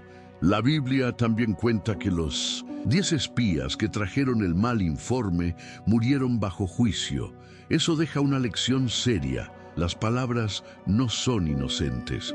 Un informe lleno de miedo puede destruir generaciones, porque cuando un líder habla sin fe, no solo expresa una opinión, puede sembrar pánico. Y el pánico colectivo se vuelve rebelión. El arrepentimiento tardío. Cuando el pueblo quiere arreglarlo sin Dios, ahora viene un giro humano y doloroso. Cuando el pueblo escucha el juicio, se entristece mucho. Y muchos dicen, hemos pecado. Pero aquí está el problema. No todo remordimiento es obediencia. Ellos deciden subir a la montaña para pelear, como si pudieran ganarse la promesa con un acto valiente de último minuto. Es como si dijeran, ok, está bien, ahora sí vamos. Dios. Pero Moisés les advierte, no suban, porque el Señor no está en medio de ustedes. Es decir, no es el acto lo que te hace obediente, es la presencia de Dios contigo. Ellos, aún así, suben. Y aquí hay una imagen tremenda, el arca del pacto,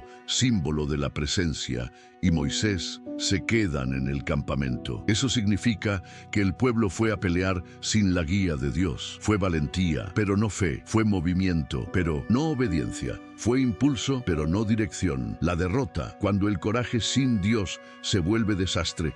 Entonces salen los amalecitas y los cananeos, los atacan y los derrotan. Es una escena amarga, porque el pueblo quería compensar su incredulidad con acción, pero lo hicieron a su manera fuera del tiempo de Dios. Y el desierto enseña una lección que sirve para cualquier época. Obedecer tarde no es lo mismo que obedecer a tiempo. Dios no es un amuleto que activas cuando te conviene. Él es Señor, y seguirlo implica confiar en su momento, no en tu impulso. 40 años. El desierto como aula. Y como consecuencia, a partir de aquí, la historia toma un tono diferente. El pueblo sigue siendo el pueblo de Dios. Sí, la nube seguirá, el maná seguirá. Habrá provisión, pero el rumbo cambia. Ya no es un viaje corto hacia Canaán, es una larga vuelta por el desierto. Y el propósito de esos años se vuelve claro. Los que no creyeron irán cayendo poco a poco. Una nueva generación crecerá aprendiendo a depender de Dios. Israel entenderá que la promesa se recibe con fe, no con nostalgia. Y así el desierto se convierte en un lugar de entierro, pero también de formación, porque aunque el juicio es real, Dios no abandona su plan. Él sigue avanzando la historia, solo que ahora el precio del miedo es el tiempo. Y en el próximo paso, Números nos mostrará que la incredulidad no termina con una derrota. El corazón humano, cuando no se rinde, busca nuevas formas de rebelarse. Y entonces vendrá una rebelión aún más peligrosa, no del pueblo común, sino de líderes que quieren tomar el sacerdocio por ambición. La rebelión de Coré. El pueblo ya recibió el veredicto, 40 años en el cinto desierto. La generación incrédula no entrará. La derrota por subir sin Dios todavía duele. Y podrías pensar que, después de un golpe así, Israel caminaría con más humildad, más cuidado, más temor. Pero aquí está la realidad que Números muestra sin maquillaje. La rebelión no siempre nace de la multitud. Muchas veces nace del orgullo de quienes quieren poder. Y así entramos al tópico 11, rebelión de Coré, cuando la ambición se disfraza de justicia. Un enemigo nuevo no viene de fuera, viene del adentro del pueblo. Coré no era un extraño, era levita, es decir, era parte del grupo que servía alrededor del tabernáculo, parte del círculo que conocía lo sagrado, los límites, la reverencia. Y eso hace esta rebelión aún más peligrosa, porque hay rebeliones que nacen de ignorancia, pero esta nace de cercanía con las cosas santas. Coré se junta con Datán y Abiram, y con otros líderes. La Biblia menciona 250 hombres de renombre, príncipes de la congregación. No eran cualquiera, eran hombres influyentes. Y cuando gente influyente se une con orgullo, el peligro se multiplica. La frase que suena espiritual, pero está cargada de veneno. Coré y su grupo se levantan contra Moisés y Aarón y dicen: basta ya de vosotros, porque toda la congregación, todos ellos son santos, y el Señor está en medio de ellos. ¿Por qué pues os levantáis vosotros sobre la congregación del Señor? Escucha bien, su discurso suena bonito, suena a igualdad, suena a justicia, suena a humildad. Todos somos santos. Dios está con todos, pero el problema no era la santidad del pueblo. El problema era que Coré quería el lugar de Aarón. No era un movimiento por el bien común, era ambición disfrazada de espiritualidad, porque el orgullo, cuando quiere poder, rara vez se presenta como orgullo, se presenta como causa noble, y ahí está la trampa. Moisés cae sobre su rostro, entiende que esto no se resuelve con gritos. Cuando Moisés escucha esto, no responde con violencia. La Biblia dice que Moisés cayó sobre su rostro.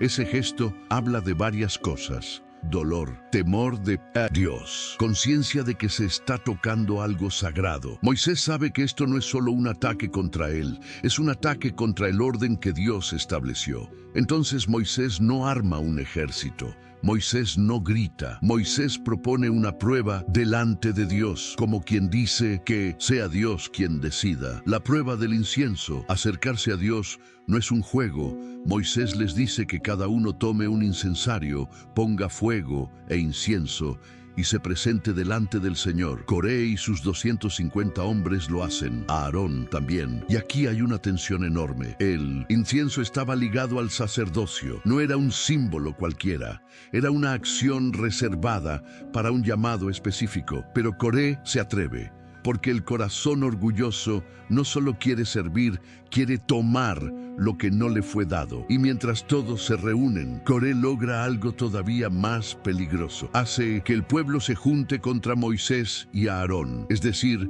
convierte una ambición personal en una presión colectiva. Dios se manifiesta, la gloria aparece y el cielo se pone serio. La gloria del Señor aparece y Dios habla sobre consumir a la congregación. Moisés y Aarón interceden como siempre, suplicando que no destruya a todos por el pecado de algunos. Y aquí vemos algo. Aunque Moisés está siendo atacado, él sigue amando al pueblo. Él sigue poniéndose como escudo. Pero Dios separa el asunto con precisión.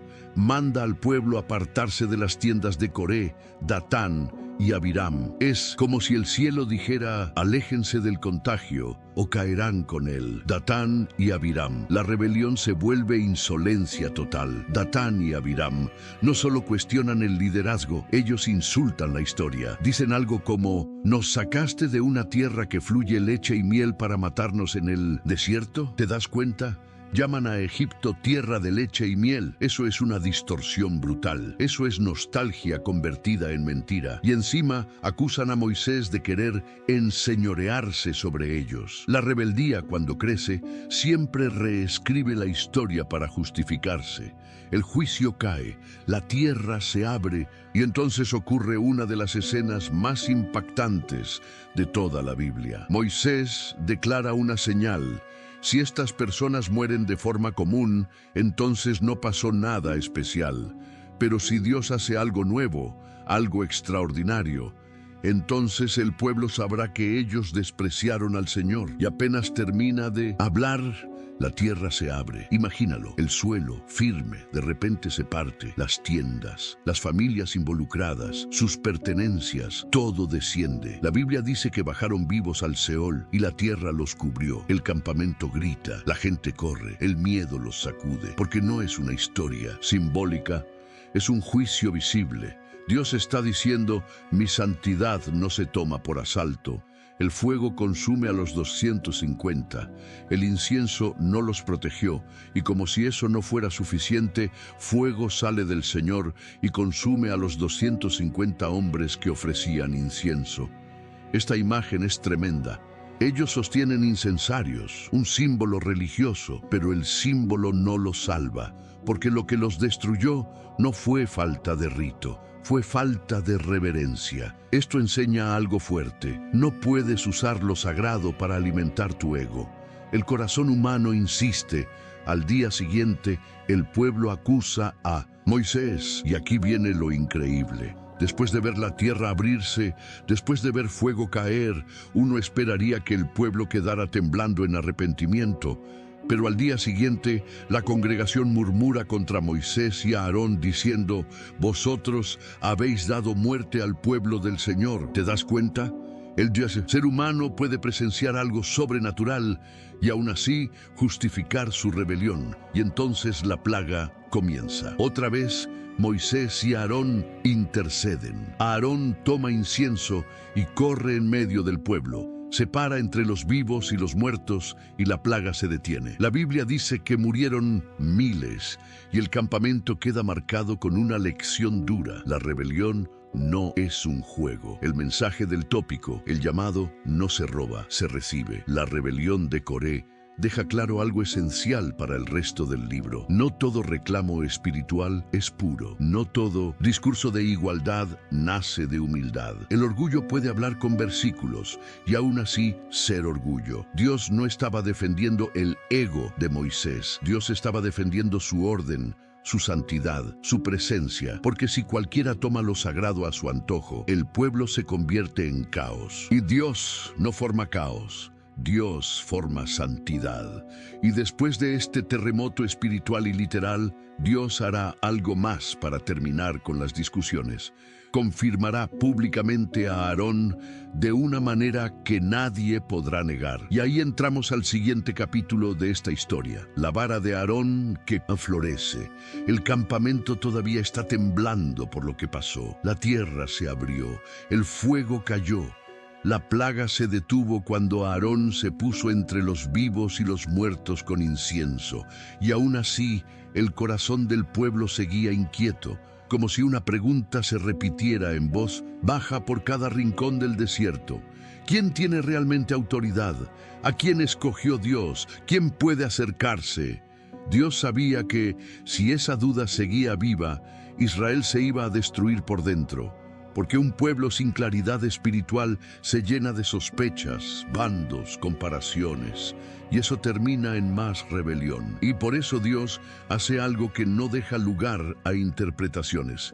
Aquí entramos al tópico 12, la vara de Aarón que florece. Dios confirma a quien Él elige. El problema no era la falta de señales, era la falta de rendición. Mira esto con calma. Israel ya había visto demasiado. Habían visto el Mar Rojo, habían visto la nube y el fuego, habían visto maná, habían visto juicio. Y sin embargo, la discusión seguía. ¿Por qué Aarón? ¿Por qué Moisés? ¿Por qué no nosotros? Eso nos muestra algo que Números repite una y otra vez. La incredulidad no siempre necesita evidencia.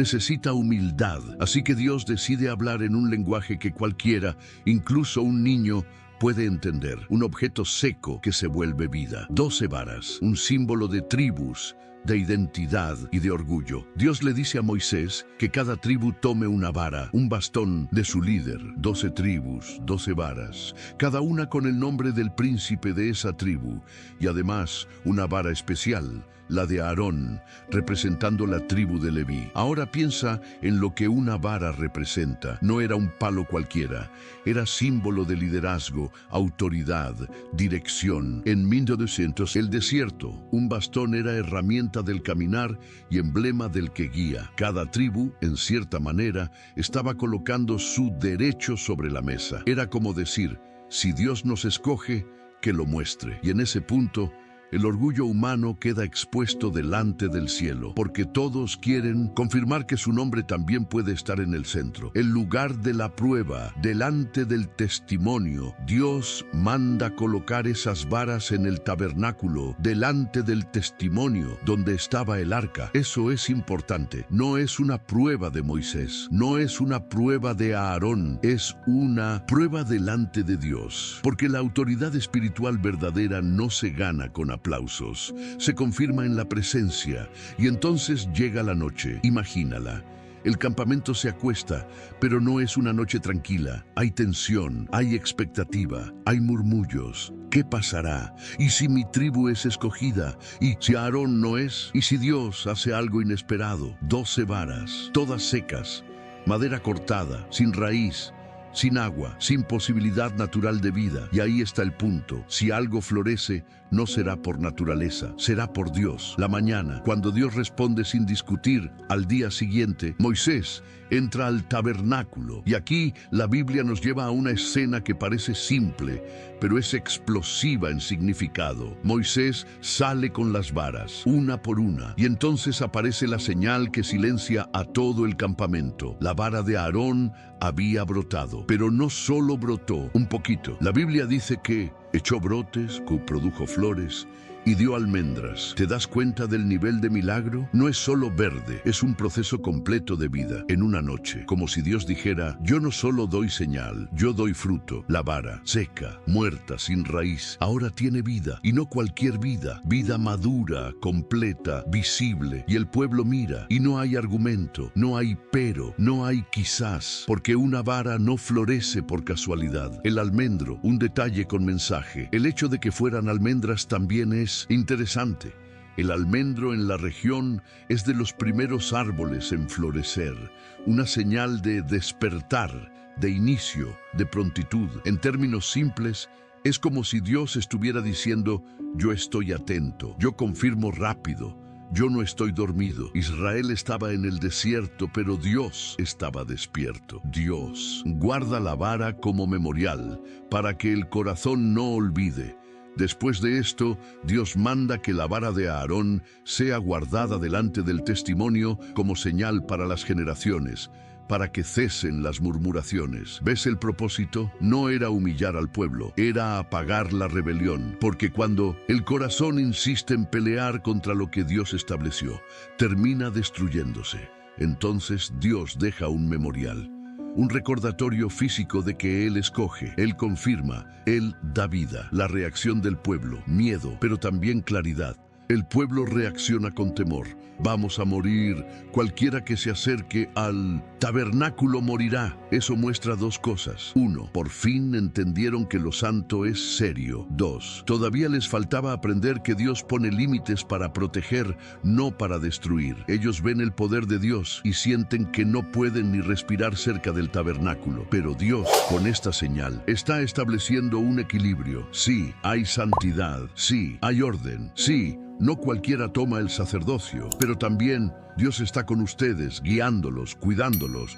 El mensaje del tópico: Dios hace vida donde el hombre solo ve madera. Este episodio se queda grabado en la memoria por una razón. La vara era un símbolo perfecto de Israel.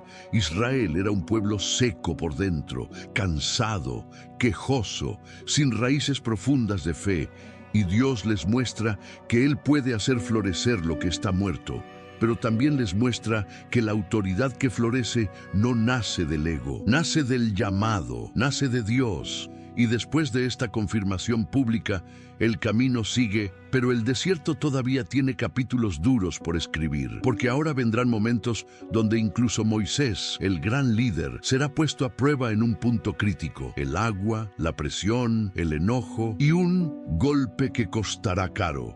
Eso nos llevará al siguiente episodio grande: Meriba, el error de Moisés, cuando la presión revela hasta al más grande. La vara de Aarón floreció y el campamento quedó marcado por una certeza: Dios confirma a quien Él elige. Parecía que por fin el pueblo había entendido los límites, la santidad, el orden.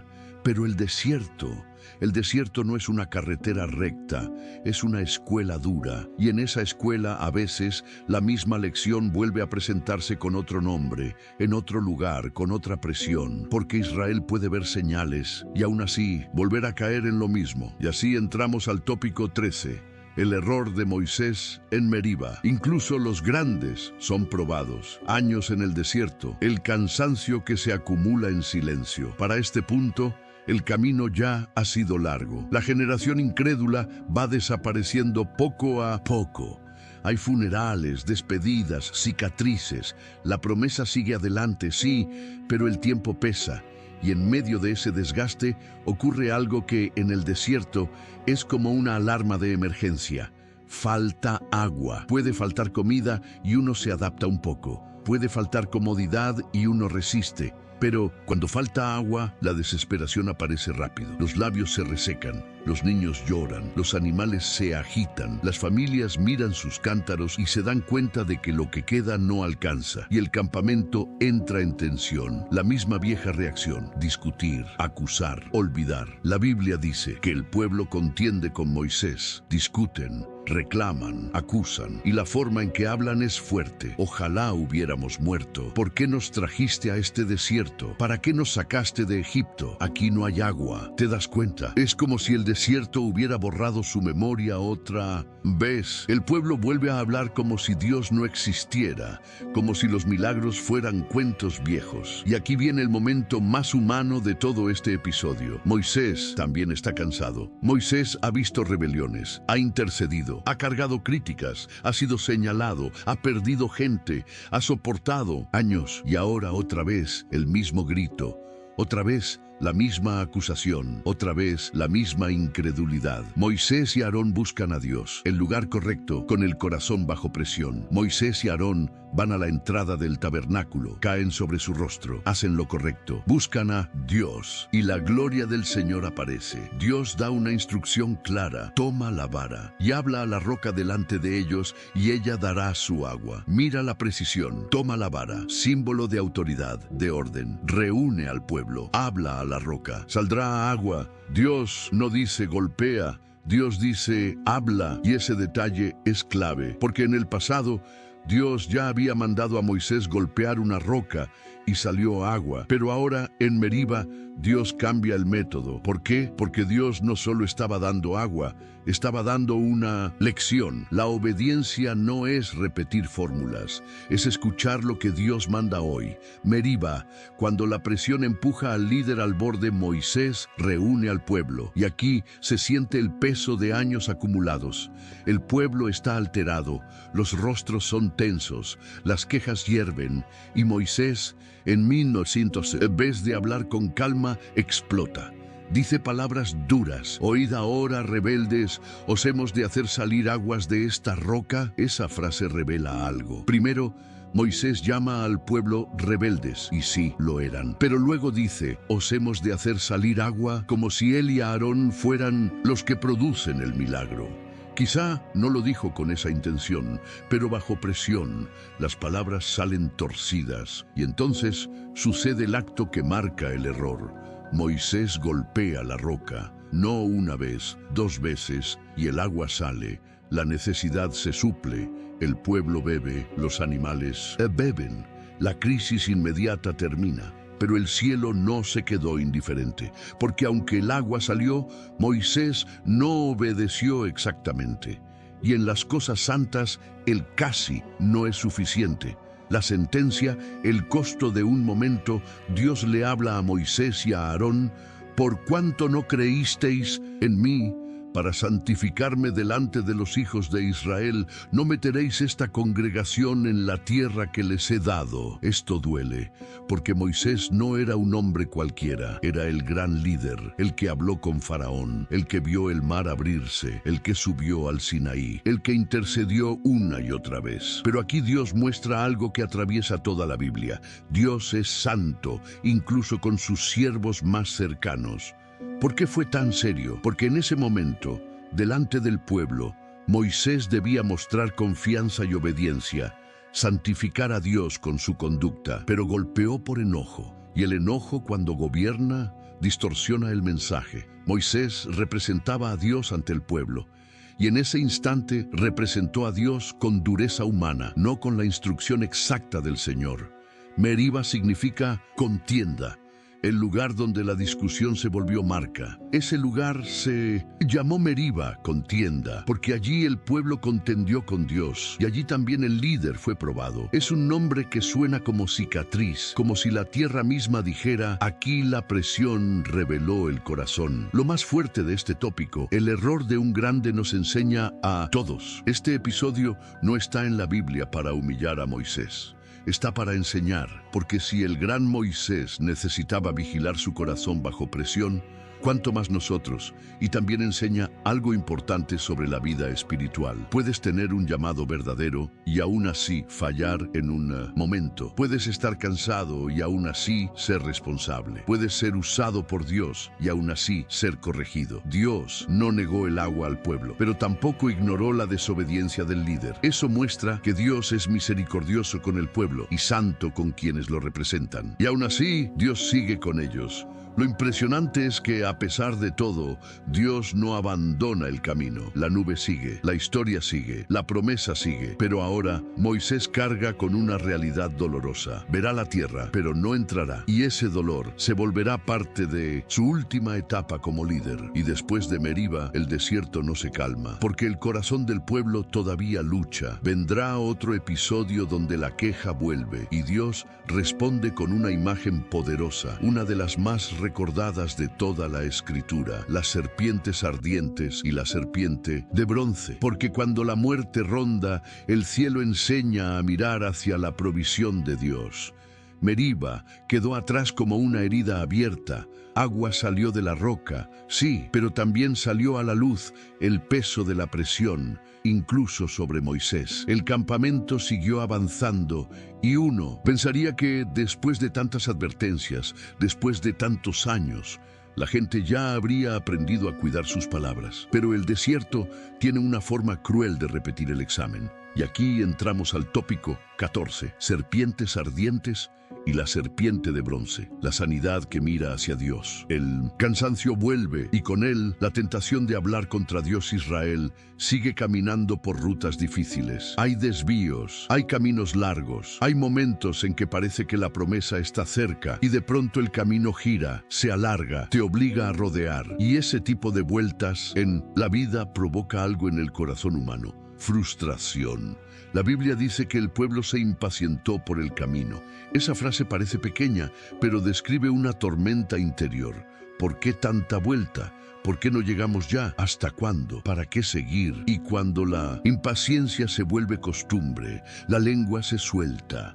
Entonces el pueblo habla contra Dios y contra Moisés. No solo contra Moisés, contra Dios. Dicen palabras que ya habían dicho antes, como si no hubieran aprendido nada. ¿Por qué nos hiciste subir de Egipto para que muramos en este desierto? Pues no hay pan ni agua, y nuestra alma tiene fastidio de este pan tan liviano. Ese pan liviano era el maná, es decir, despreciaron otra vez el milagro diario.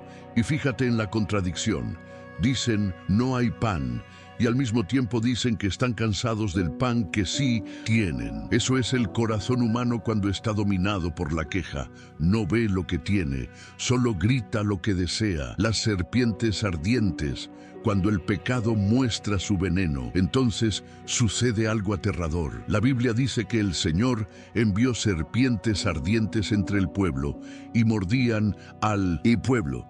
Y murió mucho pueblo de Israel. Ardientes puede referirse al veneno, al dolor como fuego en la piel, a la sensación de quemazón que sube por el cuerpo. Imagina el caos. Un campamento lleno de tiendas, niños corriendo, personas caminando, animales, y de repente serpientes, gritos, pánico, personas cayendo al suelo. Familias desesperadas, la mordida, el veneno, el fuego interno. Y aquí hay un mensaje claro. El pecado que parecía solo palabras tenía veneno real, porque la murmuración, cuando se vuelve rebelión constante, no es solo un sonido, es un veneno que corroe la relación con Dios. Y Dios permite que Israel sienta de una manera visible lo que ya estaba pasando en lo invisible. La queja no es inocente, es peligrosa. El arrepentimiento, por fin una confesión directa. Y entonces, en medio del dolor, el pueblo hace algo que no siempre hacía. Viene a Moisés y confiesa: hemos pecado por haber hablado contra el Señor y contra ti. Ruega al Señor que quite de nosotros estas serpientes. Aquí se siente algo diferente. No están justificándose, no están culpando a Moisés por todo. Están reconociendo: esto fue pecado. Y Moisés otra vez hace lo que siempre hace, intercede, ora, se pone entre el juicio y el pueblo. La respuesta de Dios, una solución que parece extraña, pero salva vidas. Y aquí viene uno de los momentos más memorables de Números. Dios no le dice a Moisés: ok, ya, se van todas las serpientes. No. Dios da una instrucción que, si tú la escuchas por primera vez, suena rara. Hazte una serpiente ardiente y ponla sobre un asta, y cualquiera que fuere mordido y mirare a ella, vivirá. O sea, Moisés debe hacer una serpiente de bronce, levantarla en alto, y el que mire, vivirá. Esto no era magia, no era idolatría. no era adorar la serpiente. Era una señal de fe, una obediencia simple, porque en ese momento el ser humano quería una solución rápida. Quítalas ya, pero Dios les da una lección más profunda. Cuando el veneno está dentro, la salida es mirar hacia la provisión de Dios. La escena del asta fe en medio del dolor. Imagina a alguien mordido. El dolor arde, el cuerpo tiembla, la mente se llena de miedo. Me voy a morir. Esa persona escucha el anuncio, mira la serpiente de bronce, y en ese instante hay una decisión, porque mirar no es solo mover los ojos, mirar es creer, es confiar en la palabra de Dios, aun cuando el cuerpo grita lo contrario. Algunos quizá pensaron, ¿cómo mirar va a curar? Otros quizá dijeron, no tiene sentido, pero los que miraron, vivieron. La Biblia lo dice directo, y cuando alguna serpiente mordía a alguno, miraba a la serpiente de bronce y vivía. La solución era simple, pero exigía humildad, porque el orgullo dice, yo quiero entender primero. La fe dice, yo obedezco porque Dios lo dijo. El simbolismo profundo, el problema y la cura frente a tus ojos. Hay algo poderoso en que la imagen levantada sea una serpiente, precisamente el símbolo del daño. Dios no está ocultando la realidad. Dios la pone frente a ellos. Es como si dijera, reconoce lo que te hirió, reconoce tu pecado y mira hacia donde yo puse provisión. En otras palabras, no se sana negando el veneno, se sana mirando hacia Dios. Un pueblo que aprende, la vida depende de dónde miras. Este episodio deja una enseñanza que no solo sirve para Israel, sirve para cualquiera que camina por desiertos personales, porque todos, de alguna manera, enfrentamos venenos, culpa, ansiedad, amargura, miedo, deseos desordenados, quejas que se vuelven hábito. Y la pregunta siempre es la misma. ¿A dónde estás mirando cuando te sientes mordido por la vida? Israel aprendió que mirar hacia sí mismo no salvaba. Correr en pánico no salvaba. Discutir no salvaba. Lo único que salvaba era mirar hacia donde Dios había puesto la salida. Y después de la sanidad, el camino sigue. Con este episodio, el pueblo entiende otra vez que Dios es santo, que la queja es peligrosa y que la fe es más simple de lo que creemos. Mirar y vivir. Y ahora, después de esta sacudida, Israel sigue avanzando hacia el borde final de la promesa. Vendrán victorias, encuentros con reyes, tensiones con Moab y un episodio sorprendente donde alguien intenta maldecir al pueblo, pero Dios transforma la maldición en bendición. Porque cuando Dios decide guardar a su pueblo, ni la lengua del enemigo puede cambiarlo. Y eso nos llevará al cierre del viaje. Preparativos finales, nuevas cuentas, un nuevo liderazgo y la nación lista para cruzar. Después de las serpientes ardientes, el campamento ya no camina igual. Hay un respeto nuevo, una conciencia más profunda. La vida depende de la obediencia y de dónde pones la mirada. Y mientras avanzan, la historia se acelera. Aparecen batallas, victorias, fronteras, decisiones. Israel se acerca a la última curva antes de la tierra prometida. Y aquí entramos al tópico 15.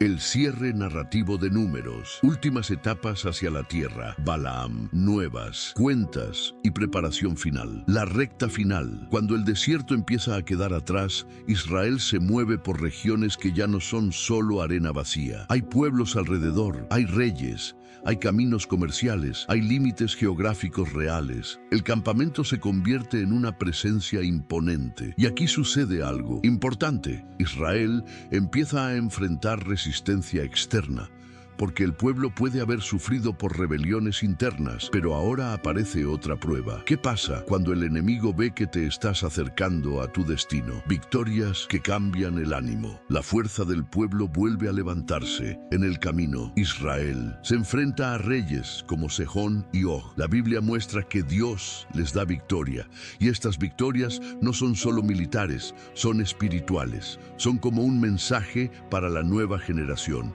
Sí, la tierra tiene gigantes, pero Dios sigue peleando por ustedes. Esas batallas levantan el ánimo. El pueblo empieza a sentir por fin que el destino se acerca. Ya no solo sobreviven, empiezan a avanzar con autoridad. Y entonces llegan a las llanuras de Moab, cerca del Jordán, frente a Jericó. Es decir, están a las puertas. Y ahí aparece un hombre con miedo en el corazón, Balac, rey de Moab. Balac y su estrategia. Cuando el enemigo intenta ganar con maldición, Balac ve a Israel como un río humano imposible de detener. Y el miedo lo lleva a buscar una solución que muchos poderosos buscan cuando no pueden vencer con armas, vencer con palabras. Balac manda llamar a Balaam, un adivino profeta conocido en la región, un hombre que tenía fama de que lo que bendecía quedaba bendito y lo que maldecía quedaba maldito. Balac piensa, si no puedo destruirlos con espada, los destruiré con maldición. Y aquí la historia se pone tensa, casi como un duelo, invisible, no de lanzas, sino de espiritualidad. Balaam, un hombre dividido entre dinero y temor. Balaam recibe mensajeros con recompensas, con promesas, con honor. La invitación es clara. Ven y maldice a este pueblo. Balaam responde algo que suena espiritual. No puedo ir más allá de la palabra del Señor, pero su corazón está luchando, porque la oferta de Balac no es pequeña. Y aquí aparece una de las escenas más extrañas y memorables. El camino de Balaam y el asna que ve lo que él no ve. Balaam va, pero Dios se enoja porque el viaje revela su motivación torcida. Y en el camino un ángel del Señor se pone como adversario. Balaam no lo ve, pero su asna sí. La asna se desvía. Balaam la golpea. Se aprieta contra un muro. Balaam la golpea. Se detiene por completo. Balaam la golpea otra vez. Y entonces ocurre lo increíble. Dios abre la boca del asna y le habla. Imagínate el shock. El profeta que se supone vidente no ve al ángel. El animal que se supone sin entendimiento, lo ve. Es como si Dios estuviera humillando el orgullo de Balaam y diciendo, antes de intentar hablar sobre mi pueblo, aprende a temerme. Luego Dios abre los ojos de Balaam, él ve al ángel, tiembla, entiende que no controla nada y recibe una advertencia severa. Solo dirás lo que yo te diga. Las 4 declaraciones. Cuando la maldición se convierte en bendición, Balac prepara altares. Ofrece sacrificios, lleva a Balaam a lugares altos para que vea a Israel y los maldiga desde arriba. Y aquí la historia es casi irónica. Balac cree que puede manipular el mundo espiritual con rituales, pero se encuentra con una realidad inquebrantable. Cuando Dios bendice, nadie puede desbendecir. Balaam abre la boca y en lugar de maldición, sale bendición. Balac se enfurece. Yo te traje para maldecirlos. Pero Balaam responde, ¿no debo decir lo que el Señor ponga en mi boca? Y esto ocurre más de una vez. Balac lo mueve de lugar, como si cambiando la vista cambiara el decreto. Pero no cambia nada, porque el problema no era la posición. Era que Israel, a pesar de su historia, seguía bajo promesa. Y Balaam termina diciendo verdades poderosas sobre Israel, incluso profecías que apuntan al futuro. Una estrella que saldrá de Jacob, un cetro que se levantará, anuncios de realeza y victoria. En términos simples, Dios está diciendo a través de Balaam, este pueblo es mío, mi plan sigue, y Balac queda derrotado sin pelear. Pero la amenaza cambia de forma. Cuando el enemigo intenta corromper desde dentro, aquí Números deja una lección peligrosa. Si no pueden destruirte con maldición, intentarán destruirte con seducción. Israel cae en pecado con mujeres moabitas y madianitas, entrando en idolatría y adoración a Baal Peor. Y una plaga llega al campamento. Es un golpe duro, porque muestra que el peligro no siempre viene con espada, a veces viene con tentación. Y en medio de ese caos aparece Finés, que actúa con celo por la santidad, deteniendo la plaga. El campamento aprende otra vez. La promesa no elimina la necesidad de fidelidad. Un nuevo censo, la generación lista para entrar. Y ahora, después de juicios, victorias y advertencias, Dios manda hacer otro censo. Esto es clave. El libro se llama Números por esos conteos, y este segundo censo marca una transición. La primera generación fue contada y cayó en el desierto. Ahora se cuenta la nueva generación, los hijos, los que crecieron bajo nube y maná, los que aprendieron con cicatrices ajenas. Este censo no es una estadística, es un mensaje. Hay un pueblo listo para entrar y se organizan herencias, se establece cómo repartir la tierra, se tratan casos como el de las hijas de Zelofehad, mostrando que Dios también cuida la justicia dentro del futuro de Israel. Moisés se prepara para el adiós. El liderazgo no termina en 1900. El Moisés ya sabe que no entrará en la tierra. Meriba selló esa realidad. Y aquí ocurre algo profundamente humano. El gran líder mira al futuro y no piensa primero en sí mismo, piensa en el pueblo. Entonces pide a Dios que nombre un sucesor para que Israel no sea como ovejas sin pastor. Y Dios señala a Josué. Moisés impone manos sobre él, lo presenta delante del pueblo, lo afirma públicamente. Y esto es hermoso. El liderazgo no es propiedad privada, es responsabilidad y legado. Moisés, el hombre que cargó el peso del pueblo, no se aferra al cargo, entrega el relevo.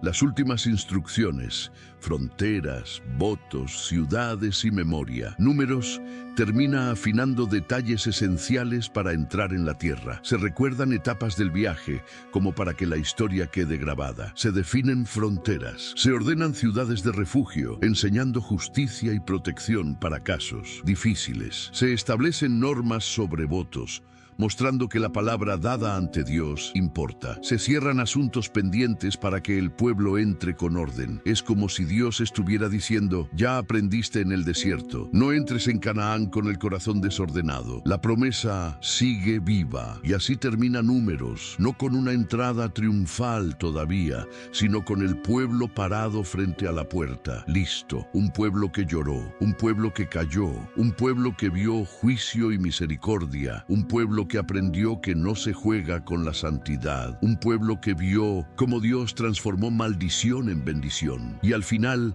queda una sensación profunda: Dios cumple, no rápido como nosotros queremos, pero firme como solo Él sabe hacerlo. El desierto no fue un accidente, fue el proceso. Y ahora, con Josué al frente y el Jordán delante, Israel está a un paso de descubrir algo que todo creyente aprende tarde o temprano. La promesa no es solo un lugar, es una vida caminando con Dios, incluso cuando el camino duele. Y ahora que llegamos al final de este estudio bíblico sobre Números, quiero que te detengas un segundo y seas honesto contigo. ¿Cuántas veces te viste reflejado en este camino? En la prisa por llegar, en la queja que se escapa cuando el corazón está cansado, en el miedo que te hace exagerar gigantes, en la presión que te empuja a reaccionar, en la sensación de estar tan cerca y aún así sentirte lejos. Porque Números no es solo la historia de Israel,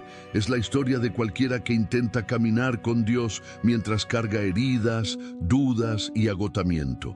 Y si hoy tú estás en ese punto, cuando parece que la promesa tarda, cuando tu mente se llena de «¿y si no puedo?», cuando sientes que el desierto te está consumiendo, Dios no te trajo hasta aquí para abandonarte. Él te trajo hasta aquí para formarte. La solución que Números nos deja es clara y poderosa. No se vence el desierto con fuerza humana, se vence con dirección divina. Cuando el corazón se envenena, Dios te enseña a mirar hacia arriba.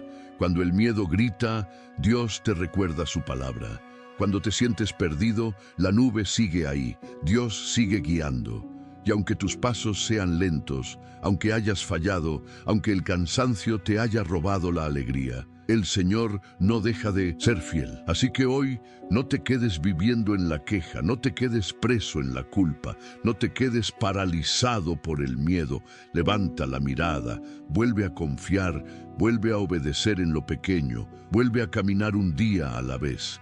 Porque si Dios te sostuvo ayer, también te sostendrá hoy. Y si te trajo hasta este punto, es porque todavía hay promesa delante de ti. Y quiero que te quedes con esta certeza: el desierto no es tu final. Puede ser tu proceso, pero no tu destino. Tu historia no termina en la arena. Termina donde Dios cumple lo que prometió. Y mientras caminas, incluso con lágrimas, incluso con dudas, incluso con el corazón cansado, Recuerda esto, Dios no solo te guía, Dios te transforma. Y antes de irte, haz algo por ti. Revisa si estás suscrito al canal y activa la campanita, porque si Dios te habló hoy, no fue casualidad. Ahora comparte este video con una persona que esté pasando por su desierto en silencio. Puede ser la ayuda que está esperando. Y deja en los comentarios, Dios cumple su promesa. Repítelo, Dios cumple su promesa. Gracias por estar aquí. Que el Shinto Señor te fortalezca, te guíe y te dé paz. Y recuerda, el desierto no es tu final.